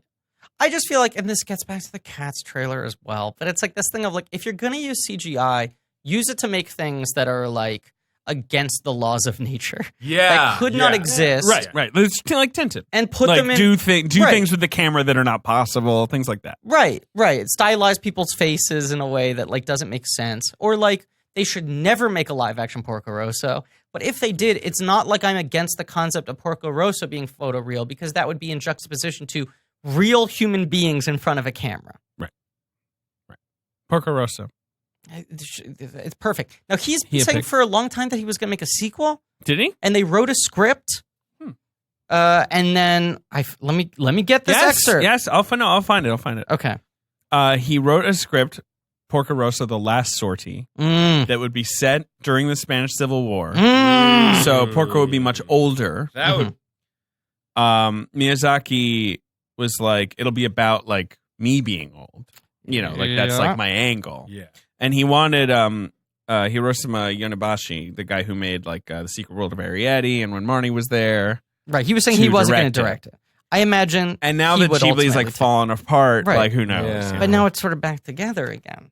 Well, but that guy went off to create Studio Ponok, which is sort of like trying to rise from the ashes of Ghibli. But you He know, made I Mary and the Witch's Flower. What? could make it himself. No, sure. I don't know. It's one of those things He's like busy making whatever fake crazy shit he's making right now. it's one of those things like Old Fink. How do you live? Old Fink. Yeah, Which Old the Coen Fink, brothers have always said, like, when we're older, we want to come back and do Old Fink with the Right. Turo. Right. And you're like, you're not sure if that's a joke or not. Right. And you're not sure if that's the best idea or the worst idea. Yeah. If it's better to leave well enough alone or if it'd be like the most triumphant thing. They seem to generally know.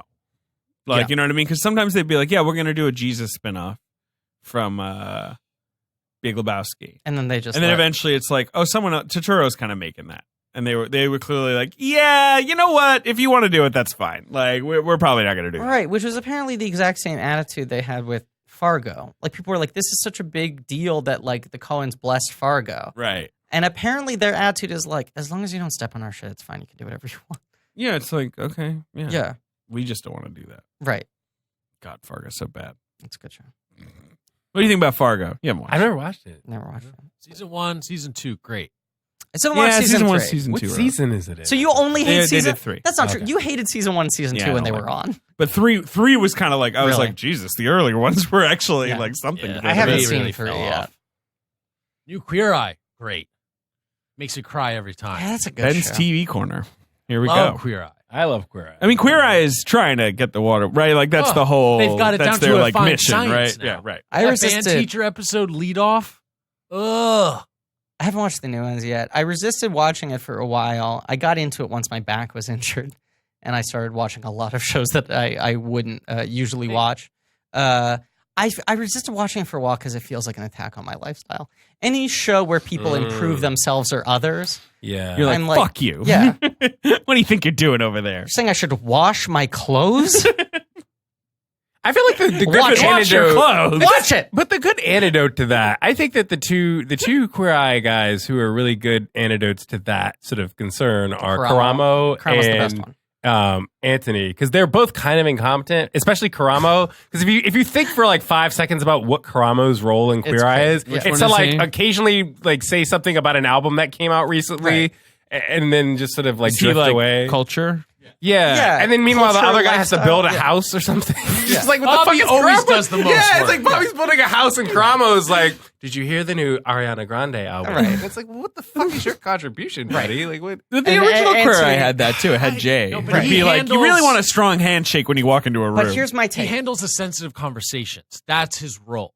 Because Yeah, sometimes- everyone yes. comes Yeah. with Yeah, their yeah. personal baggage, Right. Yeah. and he is always the one to sort of address it and That's make them feel more comfortable my with it. Take. So in the original, the joke was like, Jay is completely pointless. He does nothing. Right. Like the culture lifestyle position is silly. And then like food, like Ted Allen, like that's the best one. This is Obviously, the guy. Ted was the best of the original Fab Five. Right, I mean, and there's this no one- question. And this one, Anthony's a cute boy. Mhm. All he can do is really slice fruits and vegetables. Right? Isn't Anthony just like like, that, I don't know, if you though. put like avocados in a blender, that's No, called but guacamole. I think Well, that's blender's a great, little though. extreme. Because you're just showing people how to sort of take a little bit of control of like That's- their daily Right, that's his thing, stance is right? like, I don't want to give them things that they can't replicate. I want to give Yeah. them stuff that like you can actually do. That's that- how you make pozole. Like, what Right. is he going to teach me to make pozole? But then You the know, thing do I that. think about Karamo that he's like really smart is like, no, what he's actually doing is he's just being a really good friend. Do you But know what I'm sometimes saying? he's not. Sometimes he's just like a web headline. Just walks into an episode of television, and it's about like When he's good, Big though, Sean or something. when he's for no good though, reason. he sort of like burrows in and he's like, He does have great moments. I Yeah. do think that there are some episodes where there are great Cramo JVN is he's a national treasure, and that's what we should do a movie about: is finding JVN. he's gone missing. Yeah. With Pig. I don't know what any of you guys are talking about, but I remember Ted Allen. Allen. He rules. Remember Ted the teddy bear? You mean just like a teddy bear? No, Ted, America's favorite movie star. Oh no, I don't. You don't remember Ted that? fucks. He literally. We're not talking I about the forgot parsnip about- again. Parsnip? Yeah, I do. You know when you said that, I was like, I guess I forgot. Yeah. I guess it's gone. It's gone out of the Unfortunately, head. it haunts me.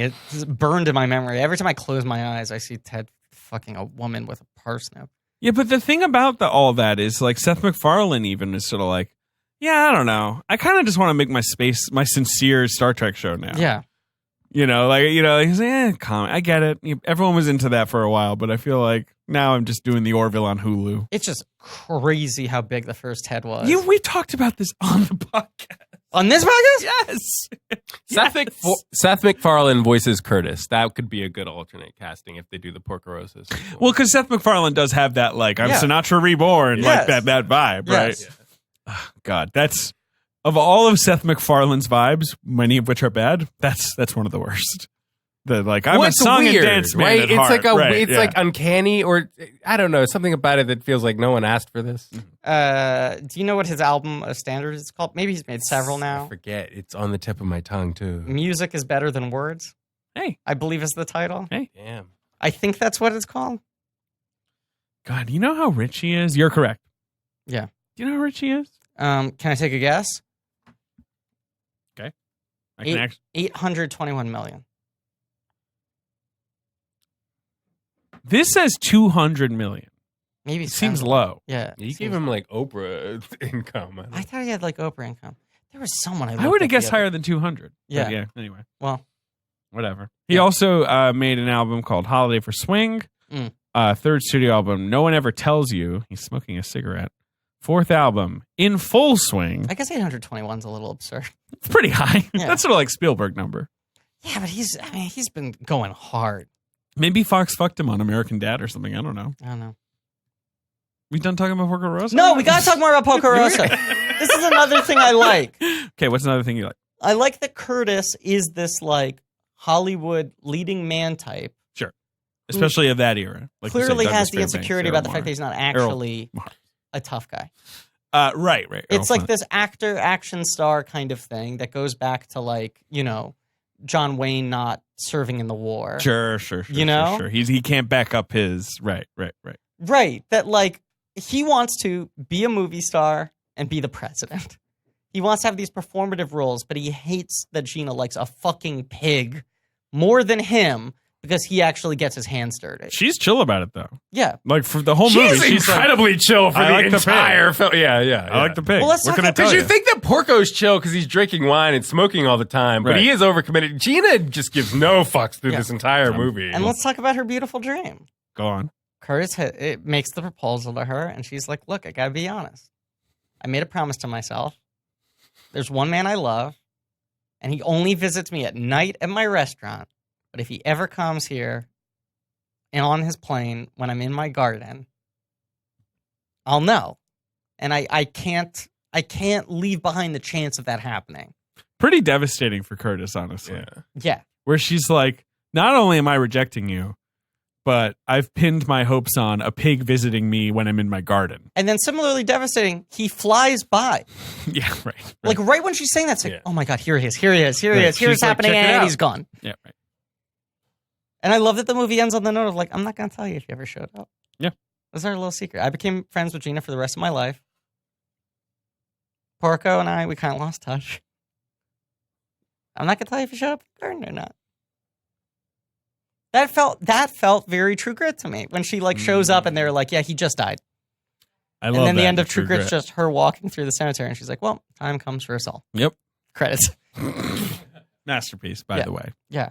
Underrated. People not putting into their tops of the 2010s lists. That's a crazy movie. It's a great movie. Have you seen True Grit? Yes. Okay. Yes. I know, Justin, that you rarely watch movies. I've seen like 13 movies Right. in my life. Exactly. Really? Yeah, Yeah. you're not a big movie watcher. Skyfall. You love Skyfall. You're more of a TV guy. No. You like anime, Yeah, I like anime and I play video games. I and you play like video you like Miltank. Oh yeah, I have a Miltank shirt on. I have What a is Pokemon Miltank? shirt- Pokemon. Oh, that's a It- Pokemon? It's a Pokemon. Yeah. It's Which from generation? Gold It's like- Silver, I think. Second Yeah, generation. yeah, second generation. It's a big cow. Okay. Yeah. Yes. It's like shady video game. A shady video game? Like That's about been a shady thinking guy? about getting into video games. guy. A shitty or shady? Shady. Could be shitty too. Well, I'll tell you what. I'll tell you, fucking the teens that play Rainbow Six Siege are shady. Well, but you're talking more about the that's- player. Yeah. I don't Ben wanna- doesn't want to hate the player. He wants to wants hate a the I don't know what you game. mean by a shady. He wants a game You want about like a an guy edge. who's like kind of scummy and is kind of like You want like know. a Kane and Lynch or something. Yeah, what's is like what the he modern wants, right? day Max Payne? Oh man, Max Payne. A game where you have to virtually take pills. You know, that's what Ben wants. Yeah. I don't know. What would you? I got Make nothing. that game. It's like Kane and Lynch is like the last thing I can think of like that. Fuck Oh, Kane and oh, Lynch. I And got- it's like Grand Theft Auto's not even like that Yeah, anymore. Ben, I got an answer don't for think. you. Lego Pirates of the Caribbean. Oh shit. Okay. A lot of scoundrels in that one. I love Scoundrel. Kind of the dirtiest of the Lego games. Bunch of scallywags and scofflaws. What if they do like Lego Body Heat? They start just making like full on sex noir movies. I'd love nothing more. Lego, what's it called? The Last Seduction. I would love if they did like, of course we did Lego Star Wars. We went through all of those Sure. films. We did Lego Indiana Jones. We went through all of those films. We thought it was time we finally covered the rest of the Lawrence Kasdan. Right, canon. exactly right. This is Lego Lego Kazdan. Silverado. There's a Silverado level. Lego Big Chill. Big Chill. Mumford. Lego Mumford. Lego Mumford. Lego Dreamcatcher. Lego. Ooh. Lego Longtime Companion. I would love a Lego figurine of Morgan Freeman and Dreamcatcher. And Yeah. of a shit weasel. Yeah, I don't know if you could fit the eyebrows on a Lego head. No, you need to make the head bigger. Yeah. There's only one. Or like toughed him out, you know? Sure.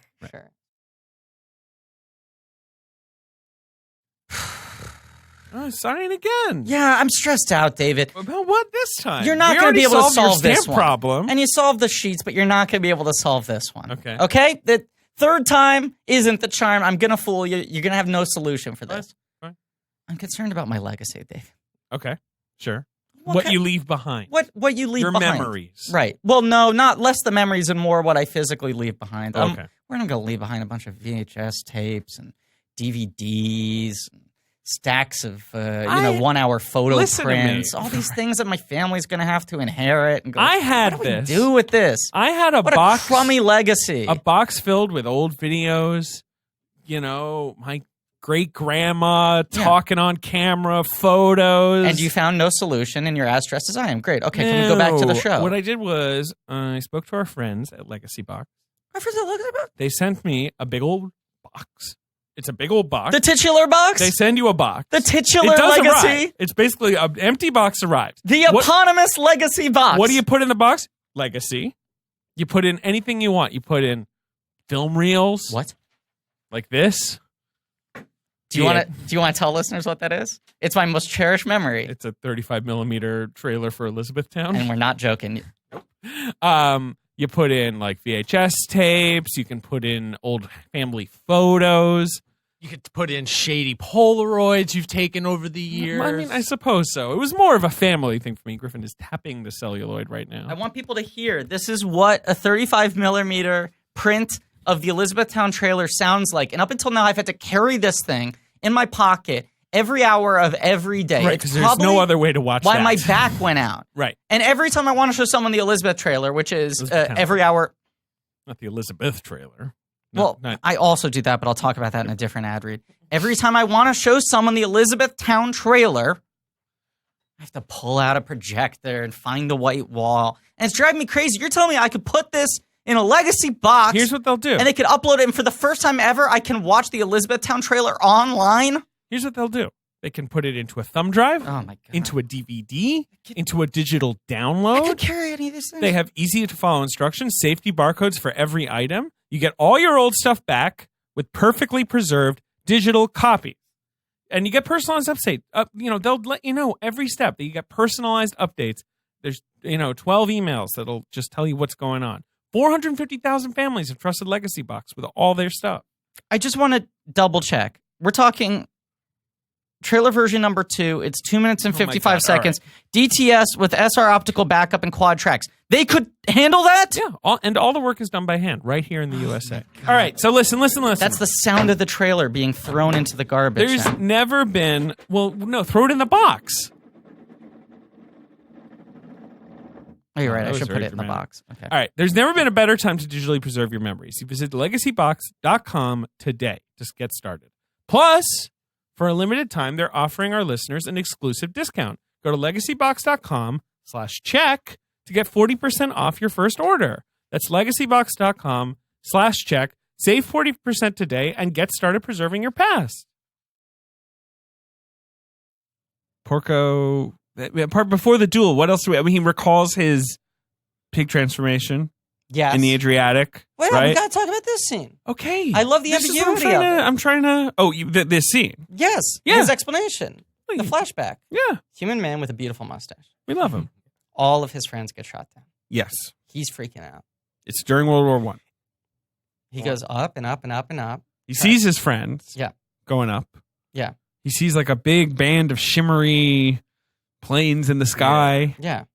But well, that's the thing. It's kind of very like Powell and Pressburger. But he sort of blacks out for a moment. Yeah. So he doesn't know if he's hallucinating, if he's died, if he's watching them go to heaven, Yeah. if he's entered some different plane. Even the part where he gets shot, even the part where the planes are getting shot down, though, feels like a hallucination because it doesn't feel like it's not like it's a super straightforward like war scene or something like Right. that. It almost feels like they're flying in this like artistic formation. Yeah. and then the planes just start It's like a getting shot Buzzley down. Berkeley, like it looks like a water number or something. Yeah, where they're all, yeah, like yeah. diving down. Yeah. a And then it different just becomes a nightmare in this very weird way. Right. Right. But there is that sense that, he like glimpsed the other side maybe and like Right. that something like that happened. But also that so much of this is tied to the sort of shame of Gina's first husband Yes. getting right, shot right. down, that he lived. That he is has a part of Gina's survivor story guilt. where she's like, look, I fall in love with pilots, they're all dead. Right, This guy died there, that guy died there, right. but what can I do? He has the survivor guilt that is almost greater than the shame over him being a pig. Right, but they're probably tied together, right? Totally. Yeah. Yeah. And when he tells that story, she sees his human face for a second, Mhm. then he a pig again. Then he a pig.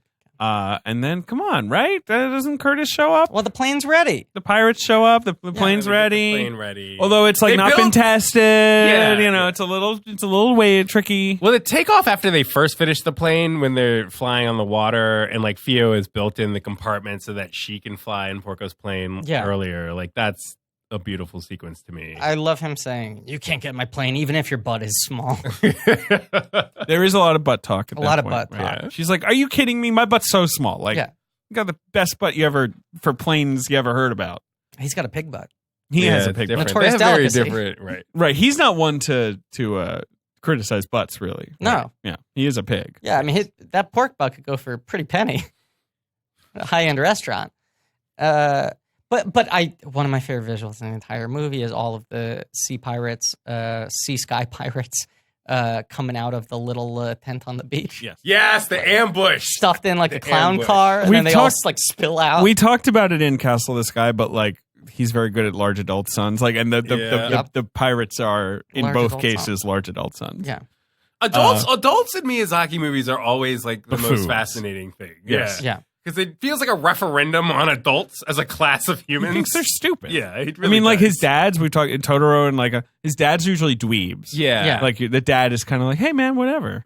I think this movie gets the closest though to being like adults suck, but also I don't know. Porco Rosso feels like it's for once Miyazaki trying to sell who I guess kids or adults on the idea of like adults can have adventures too. I guess Right. because otherwise it's always kids meeting usually like, strange monsters in a forest or It's this whatever. thing I like about the Fucking- Leica sounds movies a pretty lot. Fucking cool. I know I compared Miyazaki to Leica and Leica to Miyazaki before in this miniseries, but save for Missing Link, which is the one I don't like.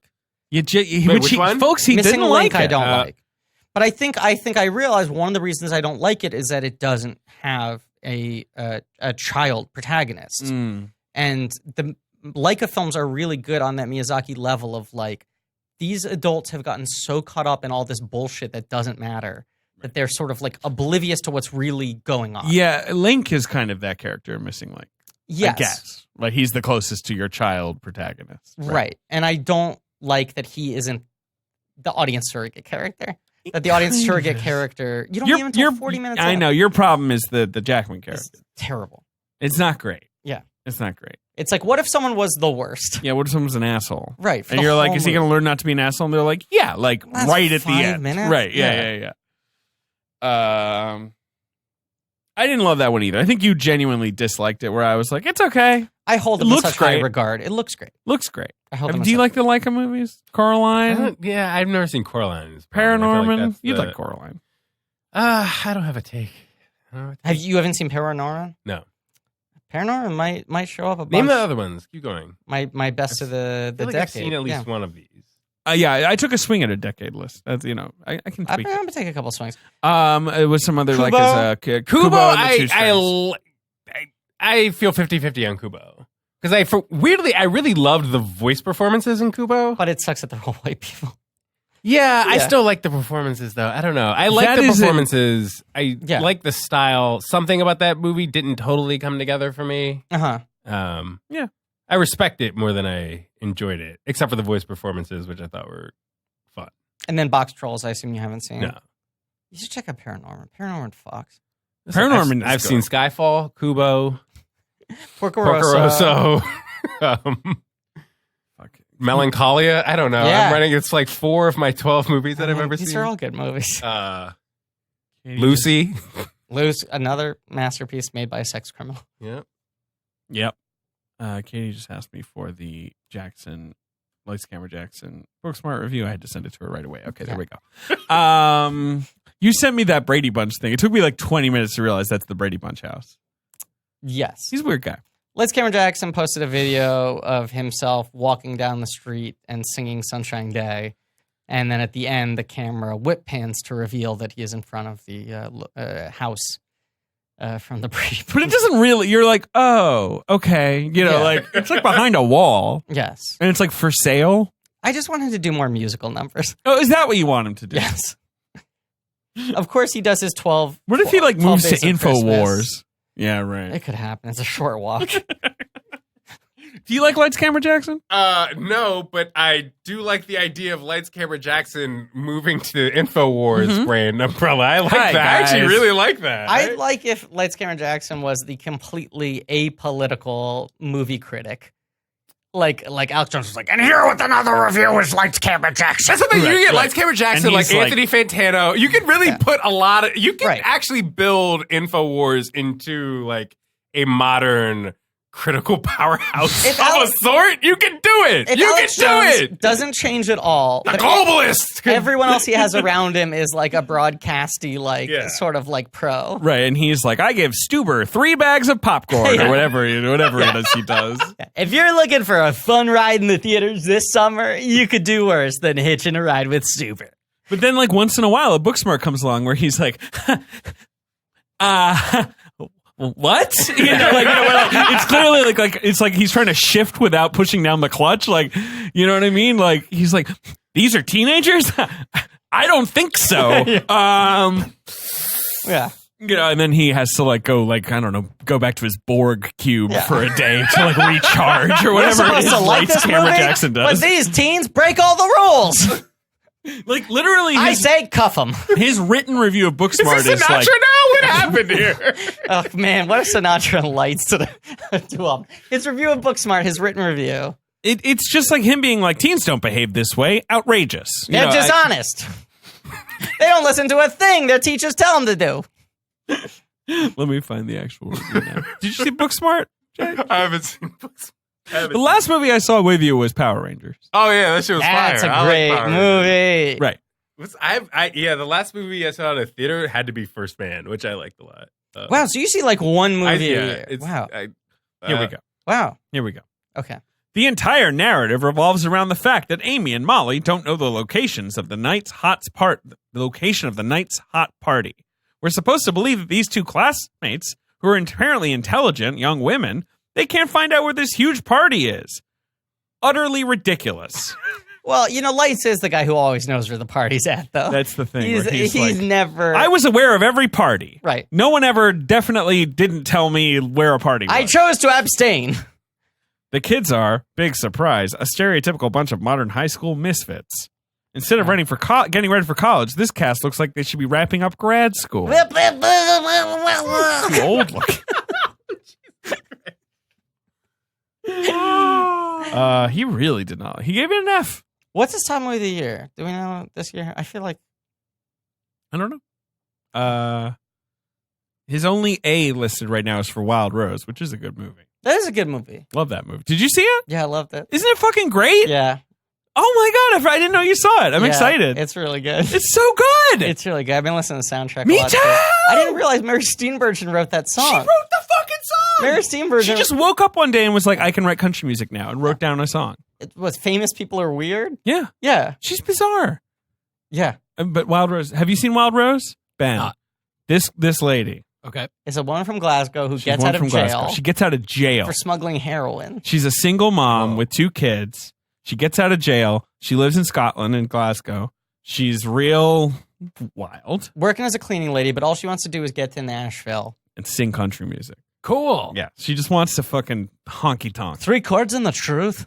It's So bad. And she has that kind of, she has that Scottish accent, My played by accent's Jessie bad. Buckley. Yeah. And then, like, when she gets on stage, she sounds like Miranda Lambert or whatever. You know what I mean? Yeah. Like, she just has this, like, incredible voice. Fucking one of those movies where I went to the screening being like, I don't know. Yeah. I mean, I guess this is a movie. I know nothing about it. And, like, 2 minutes in, I was like, yep. Yeah, you got me. Yep. I'm into this. Right in the corner. Yep. And look, encourage people to see it. Don't want to spoil it, but the last like 20 minutes is where I went from being like, this is very effective to being like, this movie's really fucking smart. Agreed. It does some things that are not like pointedly not manipulative, Agreed. that are very, very emotionally intelligent. He didn't like The Dead Don't Die either.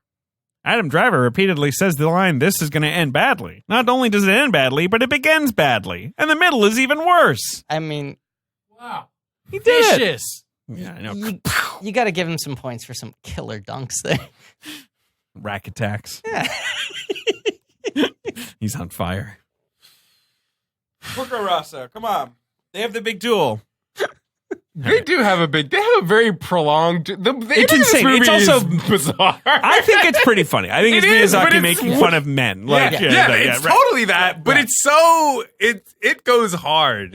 It goes hard. Well, and- the image of them are all their faces all like swollen after they've been. That's what I love. beating The each fist other. fight. It's the insane. best, With yeah, no it's like they music. fight in the sky. It Yeah. comes back down to they're fighting they're fighting on the shore. This is after they've been shamed into like honorable combat by Right. Yeah. Theo being like. You're seaplane pirates, like, or you're seaplane whatever. Behave or, like seaplane pirates. Right. And then all the pirates at this point have just given up on pirate. They're just sort of Yeah, they're just like standing wearing around. normal clothes and like, this is crazy. It's crazy. These guys fighting. I love how They're brutal fighting. the fist fight is because it's not like a scuffle. It's like a gentleman's fist fight. Right. Yeah. Where The it's- moment right. when It's like Theo Marcus pulls up of- the chair to be the corner coach for Porco is so great. But it is like Marquis of Queensbury, like I sock you in the face. And then the you take a rolling moment, fist? Yeah, right. Right, you prepare your one punch. Yeah. Like there's like a real like give and take, but also their faces just get like so grotesque looking. There's no music, and it's just the sounds of like their faces smushing. Yes. Right. Right, when she cornermans him, it's like fucking 10 comedy points. And then what's the way that he finally gets a... He's like, by the way, fucking Gina likes you. You got And to Ross pick. says, You can't have both women. Ben, you're a boxer. It's true. Porco's face turns red. What do you think of that? But punching, The fighting scene. the fighting is fun, man. I mean, fighting. they show cartoons actually take punches, which is rare. Yeah. Usually they're unaffected or they sort of It's like like a dust cloud sort of turn like into a skirmish. feather. Yeah, Right. yeah. Dust Right. cloud skirmish is This right. is like real like punching and Mhm. bruising and Mhm. swelling. I love a dust cloud. And then, of and I love a course, gentleman's fight. right. Yeah. He You don't goes see that red. enough. He freezes, gets the punch on him. Porco goes down, but it's right after the bells ring. right. doesn't count as gets good away night. with it. Right. Yeah. And the water's all shallow, which I like that too. Mm-hmm. Gina shows up Mhm. in a plane. Just like Yeah. nonchalantly, so she just sort of lands the plane. It's like, oh, what's going on? She's like, FYI, the Italian Air Force is en route. Yeah. They're trying to catch you, Porco. Trying to make some Um, prosciutto. They say that in the boxing match. yeah, He's like, turn- I'm going to turn you into prosciutto. I mean, hey, I'd eat it. This guy, you'd eat him? If You I have went to to the kill him butcher, and then cure him. if I went to the butcher and they were like, and like, you know, looked around, Porco. and like, I got something in the Side back, eye. and they pull out like a platter of prosciutto. I'm like, oh, it looks nice, and they're like, it's Porco Rosso. I'd be like, all right, sure. How much? $20 a pound? If Let's it was do it. yeah, okay, if it was the finest looking prosciutto you've ever Anyway. seen, but it had goggles and a mustache on it. Mm. So you couldn't look at it without you can remove them both, but you have to go through the effort of Yeah, removing them and thinking about who you're eating. I Yeah, might but the struggle. meat, because he drinks so much wine throughout the movie, it's like that meat is going to be rich. really rich. Yeah. Oh boy. I love it. I would never eat him. He's one of my best friends. I don't. That's eat one of French. my favorite As a Simpsons. Rule, I don't eat French. Oh, he Late smokes Simpsons- though, so that's the other thing. It's like the wine, but then he smokes a lot. That's true. Yeah. What if cigars though? Yeah, what if like that's how you make a nice nice flavor. taste in animal? Is like you got the farm guy who's like, I only let them smoke the finest Cubans. Like all these pigs smoking cigars. It's a smoked ham. Yeah, my foie gras. The goose smokes 3 Cubans a day. Yeah. What was I going to say? Porco Rosso. Oh no, yeah, the Simpsons joke. That's one of my favorite late Simpsons jokes. What? Is Homer eating the lobster that is his pet, where he's like, "It's so good," and then you don't remember that? Snappy, is that his name? It's not Snappy, but it's something like that. Yeah, I know what you're talking about. That I think that episode's really funny. Pinchy. Pinchy. That's a better lobster. And Yeah. you remember how he kills Pinchy? No, how's it count? He gives him a hot bath.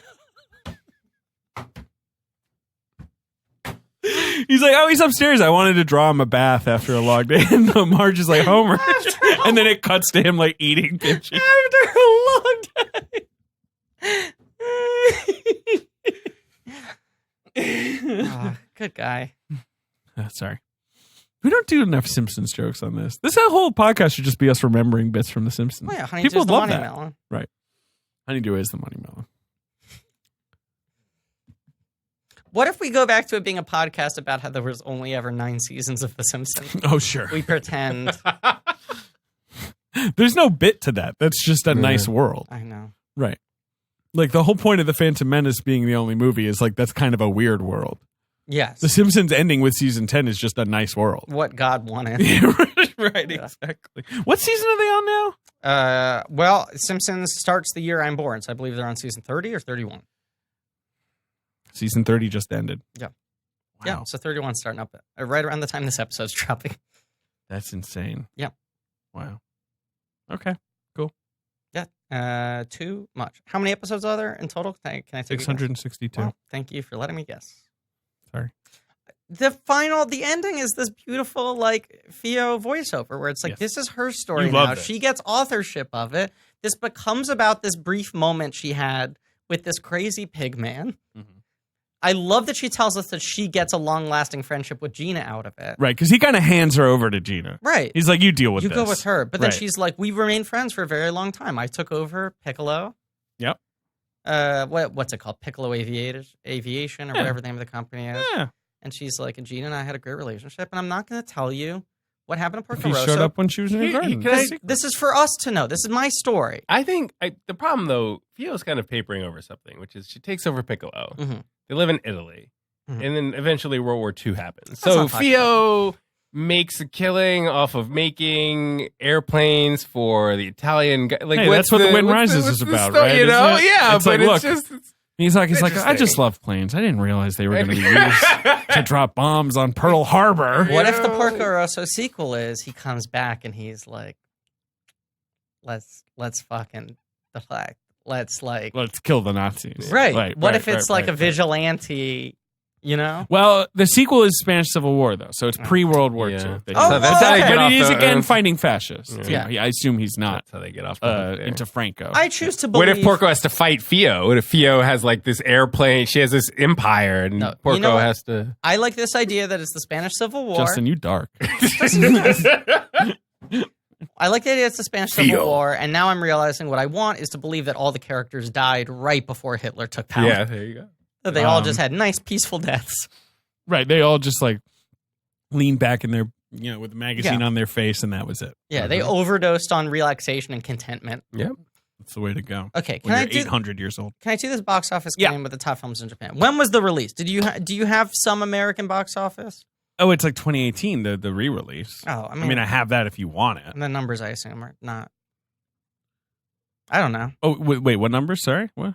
I mean, it came out in 92. That's its Right. like actual release date. I mean, if you want to guess the number one film, which is a sequel in which the character knows that he's in a movie, go right ahead. Deadpool 2. Correct. And then, number two film is, a masterpiece about a big purple man. Masterpiece of a big purple man. It's not a masterpiece. Pretty good movie. Big purple guy. Big purple guy. Avengers Infinity War. Yeah, right. And then It's not number a good 3 movie. is a masterpiece about reading books. It's not books. A book club. Book club. An actual masterpiece. Right. Number 4 is a movie I've never. LeBron Bergen getting buckets. number 4 is a Ben Falcone film. So, it was number 1 most people's year. But which one? Life of the Party? Yeah, that one. Yeah. And then number 5 was, what's this one again? Oh, it's Where Payback Was a Mother. Peppermint? No, but... That kind of movie? Sure. Is it more serious? Yeah. Or more comedic? More serious. And Payback is a mother. Payback is a mother in this film. The woman getting payback is a mother. Yeah, sure. That's the takeaway. That's the take. Yeah. It's like Peppermint? Yeah. An actress you really like, I think. Do you know this movie? I really like? Yeah. You know this movie? Maybe not. Take the guess. No, because it's like it's the only one that I almost saw. I haven't seen any of the movies in question. You almost saw this Yeah. one. Do you think I've seen it? I don't think so. But it is an actress I really like. I think so. I told her, I mentioned her name at the basketball episode, and you got really excited. Oh, this movie's bad. Oh, is it bad? Breaking In? Yeah. Mm-hmm. Yeah, this movie should be great. Right, but it's not good. It's one of the most disappointing films of the last 5 years. Along with that Taraji movie you didn't like either, Proud Mary. Yeah. Right. Yeah, both of them are just like, this is right there. And the actresses are really locked in, and the movie's a fucking mess. Breaking In, directed by James McTeague. Yep. Who I sat next to at dinner once. Wow. Breaking In's a very bad film. Okay. Okay. Top 10 highest grossing films in the history of Japan. At a point in time... In general, not like animation, just in general. Correct. top American and Japanese releases. Okay. There's only one that you will not be able to get. There's one that is a Japanese film just that say I it. imagine you haven't heard of. Say it. It's number 8. It's called Bayside Shakedown 2. Sounds great, though. Yeah. Ponyo is number 11. It just recently got pushed out. Oh, Okay? wow, rude. Very rude. Or it got pushed out in 2016. But now guess the top 10 highest grossing films in the history of Japan. It is 1, 2, 3, 4, 5 Japanese films, 5 American films. I'll tell you the nationality of each one before you guess. And I've given you number 8, Bayside Shakedown 2. Number 10 is an American film. Number 10 is? Number 10 is an American film. It grossed 15.60 billion yen. Damn. Is your name on this list? My name? No, your name. Oh. The movie Your Name? It is. Okay. Which number? 4. Hell yeah. That's what I would do. I love Your Name. I feel like we should just try Oh, from the to top throw up? shit at the wall. No, Okay. just see like if we can get any like sort of like a classic, like elimination. Okay, so style. let's do Right. that. So So Okay. now we have 4 and 8. You have 4 and 8. All right, Spirited Away. Is number 1 still. Still, That is incredible. number 1. I think they re-release it sometimes. You know what I mean? Like I don't know. I'm looking at this number here, and it feels like maybe that's just the number. because nothing has come close to it. Wow. There is one film that has made Spirited Away is at 30 yen, 30 billion yen. 30 billion yen. Right. The number 2 film with 26 billion yen. Avatar? No, Wow. Is it on the top 10? it is, but it's 10. Huh? Because what's interesting is after I looked at this list, I was going down a rabbit hole of other countries' top 10 highest grossing films. Almost all of them have Avatar in the top 3. Right. Like in like the UK. But for some and, like, reason, France. Avatar didn't hit quite 10. as big. Okay. Interesting. 10. And it's not that it got replaced by more recent films. Okay. You know? So Ponyo's number 11. Avatar's number 10. Bayside Shakedown's number 8. Spirited Away is number 1. There are 3. And Your Name is. Oh, Your Name is number 4. Titanic. It did 25. Titanic is number 2. Yeah. So Spirited, Ooh, nice. 30. Titanic, 26. Wow. Your Name, 25. There's one other film with essentially 25 and a half, 25.4. American or Japanese? It's an American film. It's the most recent film to crack the list. It's And- the only American film from this decade to crack the list. Wow. What's interesting here is there's a lot more staying power than in the American top 10 that keeps Where on like the rotating. franchise is just. Because this list is like 2001, 97, 2014, 2016, 01, 04, 97, 03, 02, 09. It's 2014, release 25.48 billion yen. It's the third highest grossing film in the history of Japan. Any other clues? It is the only American animated film to make the list. Ooh, American animated. Spirited Away is number 1. Titanic's number 2. American animated. And this, I would've the guessed that. third Toy highest Story. grossing film in the history of Yeah. Japan is an American animated film. The only American animated film to seem to permeate the culture. Because I'm even looking down here, the next highest grossing American animated film is number 23, Damn. Okay. is Finding Nemo. And then you have to go down to 28 Not Wall-E? is Toy Story 3. Wally's before then. Is it a Pixar movie? It is not. Damn! Wow! I don't Wow. know. Wow! I mean, you want to throw out some other guesses for the other spots? We've got an Avatar. Yeah. I mean, I'll give you a hint. There are 3 Miyazakis, and you've only I know. guessed one of We them. only guessed Spirited Away. Hal, is Hal in there? Correct is number 6 with 19.6 billion yen. Yeah, and that's a movie about a moving castle. Mhm. And then Totoro. Nope. no, Not the Totoro? earlier ones are less. They were more like video hits and Yeah. things like that. So I'm gonna guess the other one is Mononoke. Correct. Yes. 19.3. Howl's Moving Castle and Mononoke, very close to each other. Right. 6 and 7 on the list. Oh, yeah. So how many left? We got this American animated movie to go. I'm just realizing Mononoke would have been the number 2 film at the time with Titanic. yes, Mhm. yeah. No, Mononoke was Right. was And the then these record other setter. things that come Yeah, above yeah, it yeah. have been released Yeah, since. no, yeah. Spirited Away number 1. Yeah. Titanic number 2. Your Name number 4. Howl's Moving Castle 6. Mononoke 7. Bayside Shakedown 2 number 8. Mhm. Avatar 10. Right. You're missing the American animated film, Uh huh. which grows 25 billion yen, and you're missing the 5 and the 9 slots, I will say, are both from the same franchise. They're 2 American films from the same franchise. Not a lot of clues here. Okay, you want more clues? Yeah. I mean, 3, I feel like I've given you so many clues. It's a 2014 animated film that is not from Pixar. It's huge. It was huge everywhere. It's not like it overperformed here. Yeah, no. I'm trying to remember. It's some blind spot that I'm like, It's a massive blind spot. Is one of the movies that's had the greatest cultural impact of the last Frozen? 10 years. It's Frozen. Correct. Frozen. Frozen is the 3rd highest grossing film in the history of Japan. I was getting lost in like DreamWorks and stuff. that's I the forgot thing. about And it's regular also when old you say Disney. animated, I'm thinking of animated and not CGI. right artificial intelligence. Yeah, it's the only computer-generated movie. But- And then there are 2 films from the same franchise. What is interesting to me is that they are the first 2 films of that So franchise. is it Avengers and Ultron? It's Iron Man. No. And it's not. It's Not superhero. truly the first 2 films of the franchise. Oh, okay. It's not like Avengers is like a sub thing. Yeah. Because especially overseas, most franchises built. Yeah. The overseas market built. Yeah. And this is 2 movies the franchise peaked. I mean, this is fascinating because number 5 all-time Japan is the first film in the series.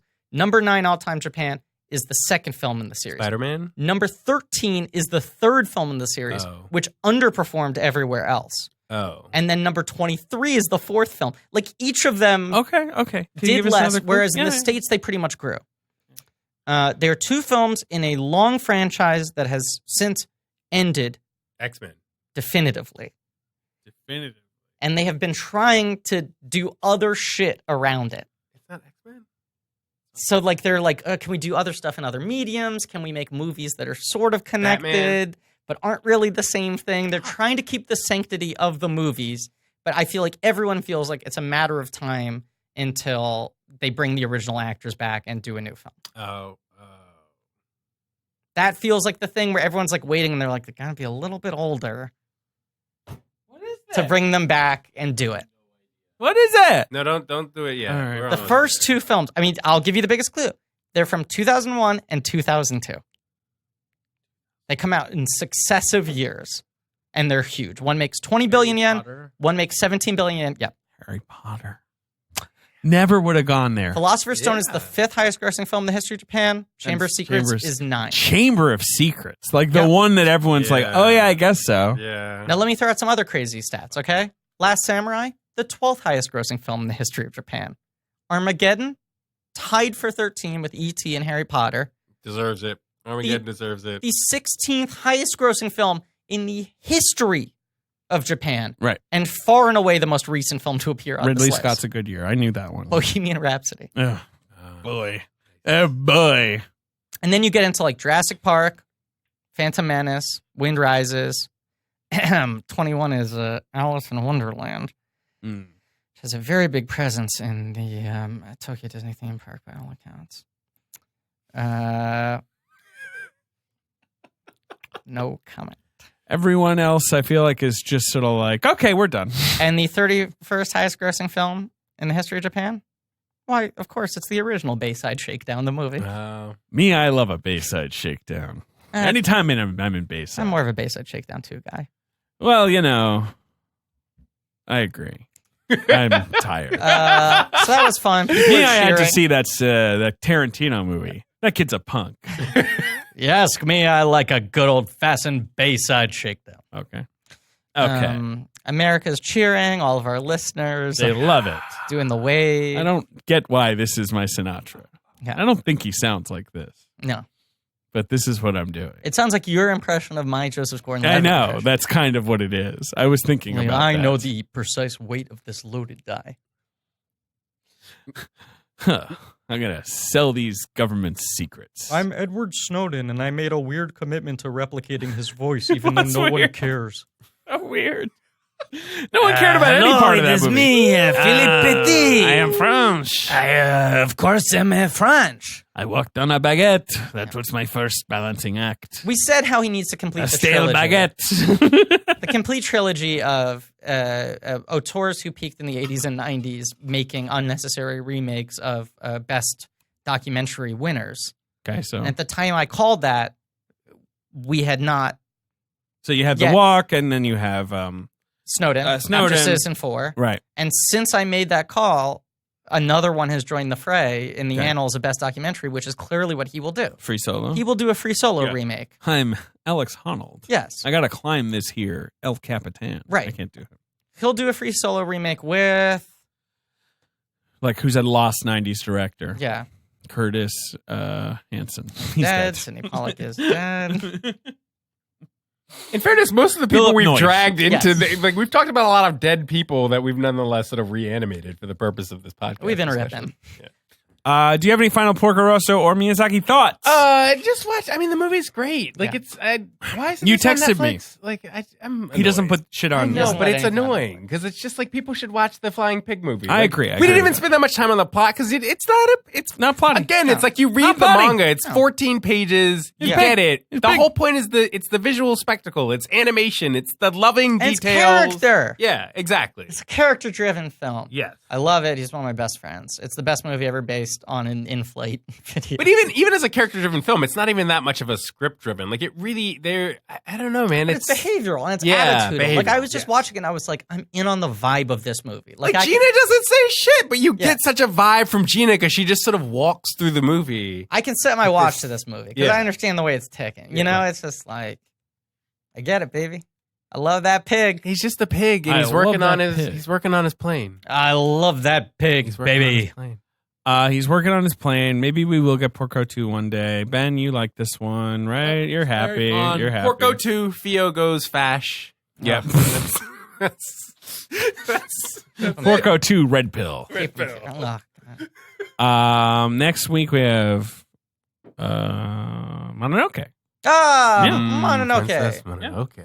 Great movie. I agree. I agree that next week we have Mononoke. Yeah. I can't argue with that, Ben. Don't. It's the truth. I feel like David has given up. He's staring off into the middle. Someone distance. sent me a text that took me a second to puzzle out. But I figured it out. Can you read it or is No, it private? no. I'll read it off my. Okay. Yeah, no. I love Porco. He might not be my favorite Miyazaki, but I think that's good that we have the two sides between us. Sure. Okay. Well, geez, I was saying saying- it's a compliment. I was agreeing. I You said, went sure. I just think if you watch Porco Rosso and then go watch the documentary about Ghibli, The Kingdom of Dreams and Madness, Yes. it's like putting two and two Right, together. right. You're like, oh, It's I get it. This I haven't guy, seen it. this guy, this chain smoking weirdo who makes these movies in his weird apron. It's just like he's the pig. He does have a weird. Yes. He's the pig. Yes, Have you okay. watched the ramen video? No. I'll find it. I've been saving a lot of these things Yeah, right. for later. Yeah. Justin, thank you for being here. Thank you. This is fun. And you don't watch a lot of movies, but we finally got you. I on. listen to a lot of Blank Check. You know, Yes, you that's do. kind of like being into movies. And You're this interacting. interesting subsect of Blankies, which is people who like the podcast and don't like movies. Yeah, it's great. You know, Which is a subset. There Yeah. are some. There It's are. true. There was, yeah. Although I do like the Star Wars prequels, which is how I got into Blank Check. Really? Yeah. What's your? Well, I like thinking about. I like thinking about them more than I like. Certainly, I don't like Attack of the Clones, so I should retract previous statement. I really dislike that movie, but I like Star Wars. You got into the Star Wars. Yeah. Can I say something crazy? Sure. Haven't rewatched any of them since we did that. Me neither. Of course you would. Why would you? Right. We watched them too. We were immersed, right? Yeah. But the more I like think about stuff, I'm like, is Attack of the Clones my favorite of the It's three? not. It's bad. It's so bad. It's so. I will weird. end with this. I will say I remember release day of Attack of the Clones. My mom took me to see that movie. Retired And bit. if you think that like I cannot reconcile how excited I was to go see a Star Wars movie. I saw Phantom Menace in the theater. I liked it. I was a kid. But Attack of the Clones, it's during the Jango Fett chase scene. I fell asleep. Wow. My mom had to wake me up. I fell asleep during the Jango Fett chase. That's very early in the film. I was like all in. Couldn't do it. Wow. It's the only time I've ever fell asleep in the movie theater was watching Attack of the Clones when they're in the asteroid belt. I just dozed off. I'll say, I mean, we've mentioned this before, but I feel like we were harder on those movies because of the bit we were doing. Partly. That's true, because they certainly don't live up to standing outside of the Star Wars universe. Right. They're only interesting in dialogue with the original films and how much he deviates from them. Yeah. How reticent he is to like do what people want. Yeah. Is what's interesting about them. I don't think either of us would argue that they're good. But I feel like if we watch them with context, we both have more complimentary things to say. You say that, but it's not true. It's just the trick. And Yeah. we talk about it so much where you're like, Phantom Menace might be good. And you turn it on and you're like, no, I don't like it. And then it ends and you're like, but maybe there's something there. It's like, when it's on, you're like, oh, I see. Right? No, this is They're tough. very boring. Right. But then the second it ends, you're like, but what about Watto? Let's think about it. It is fascinating now how much like the prequel defenders are becoming like a thing. The exact Oh, it's people a whole who are like, fucking thing. finally we kicked Lucas. Like the people who are like texting death threats to Lucas. Yeah. Are now like fucking Kathy Kennedy. a She doesn't have genius. the balls to make a prequel. She doesn't have the balls to make bad movies that Yeah. no one likes. We talked about this on our Evangelion podcast at The Ringer of like all the people who are mad at the Netflix dub are the same people who in fucking like 2001 hated the original English dub because they were like, oh, it took so many liberties with the original Japanese script. And it's now just, they've missed fandom that is like dub. a curse. It's a fucking... It is a curse. And It's they an wanna- Ouroboros and a curse. They want to be able to say that the last thing was better than this thing. It's always that's the art. You had to be there. It's always the logic of like, you had to be there for the real Putting in thing. the work. Weed was so much better then. Yeah. We're done, guys. Breaking my back as a Star Wars fan for 5 years. Oh, that's true. I have been breaking my back. Yeah. We're done. We're two boys with broken backs. Thank you for being here, Justin. Porco! Thank Thanks for listening. Please remember, rate, review, subscribe. Thanks to Anne Fergudo for our social media. Thanks to Lane Montgomery for our theme song. Pat Reynolds and Joe Bowen for our artwork. Go to blankiesoutright.com for some real nerdy shit. Go to TeePublic for some real nerdy shirts. I think we're working on some new shirts that will be hitting breaking the internet. around They'll be breaking the internet around Christmas time or whatever. Black Friday. Oh, sure. Fine. Yeah. This year they're going to have to call it Blank Friday. Are they? David, this year, they're going to have to call it Blank Friday. People are going to be storming the malls looking for their Checky merch. Oh, boy. Tickle Me Checky. Please, can we be done? Get ready for Tickle Me Checky. Okay. You can use it as a pillow. $1 bill, y'all. You put them in your pillowcase. $1 bill, y'all. Right.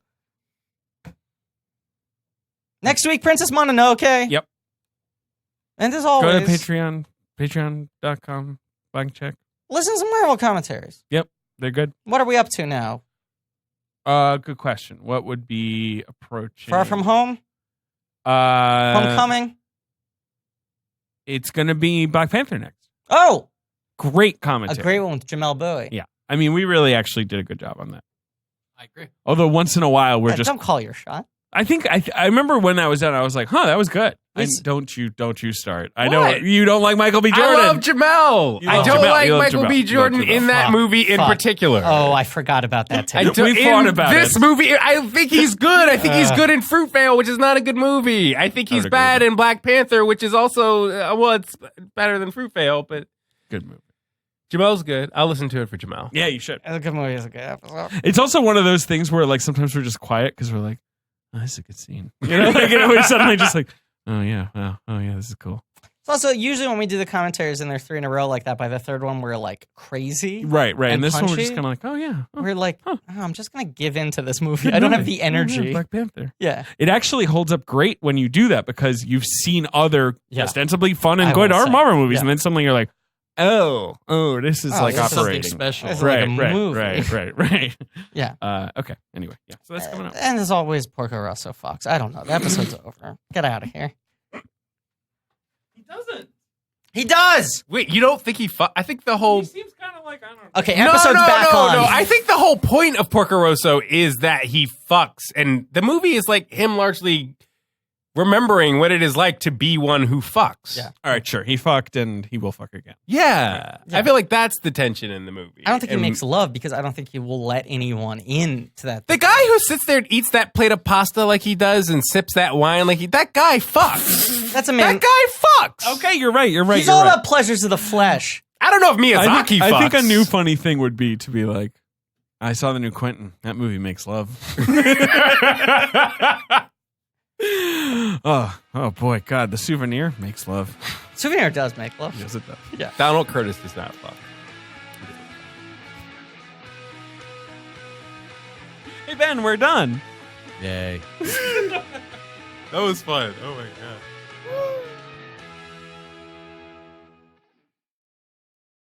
David? Yep. You ever wonder what it would be like to be David Bowie's neighbor? Sure, I guess so. To live station to station with him. Of course. Or, I don't know, let's say what it would be like to get into a water gun fight with Tupac. Oh boy, that sounds very thematic. Uh-huh. Well, I got a little surprise from you. Okay. From Audio Boom and Muddy Knees Media, A Life Lived reveals how the lives of the biggest stars were truly lived.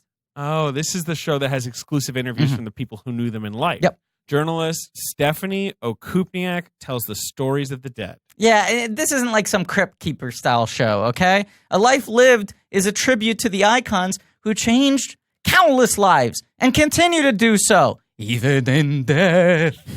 Each Monday, Stephanie will tell the tale of another deceased celebrity through interviews with relatives and friends of the deceased, sharing their personal stories. I want to make it clear, this is not a spooky story show. We're talking about dead people so much that you might think this is an Are You Afraid of the Dark reboot, but it's not, okay?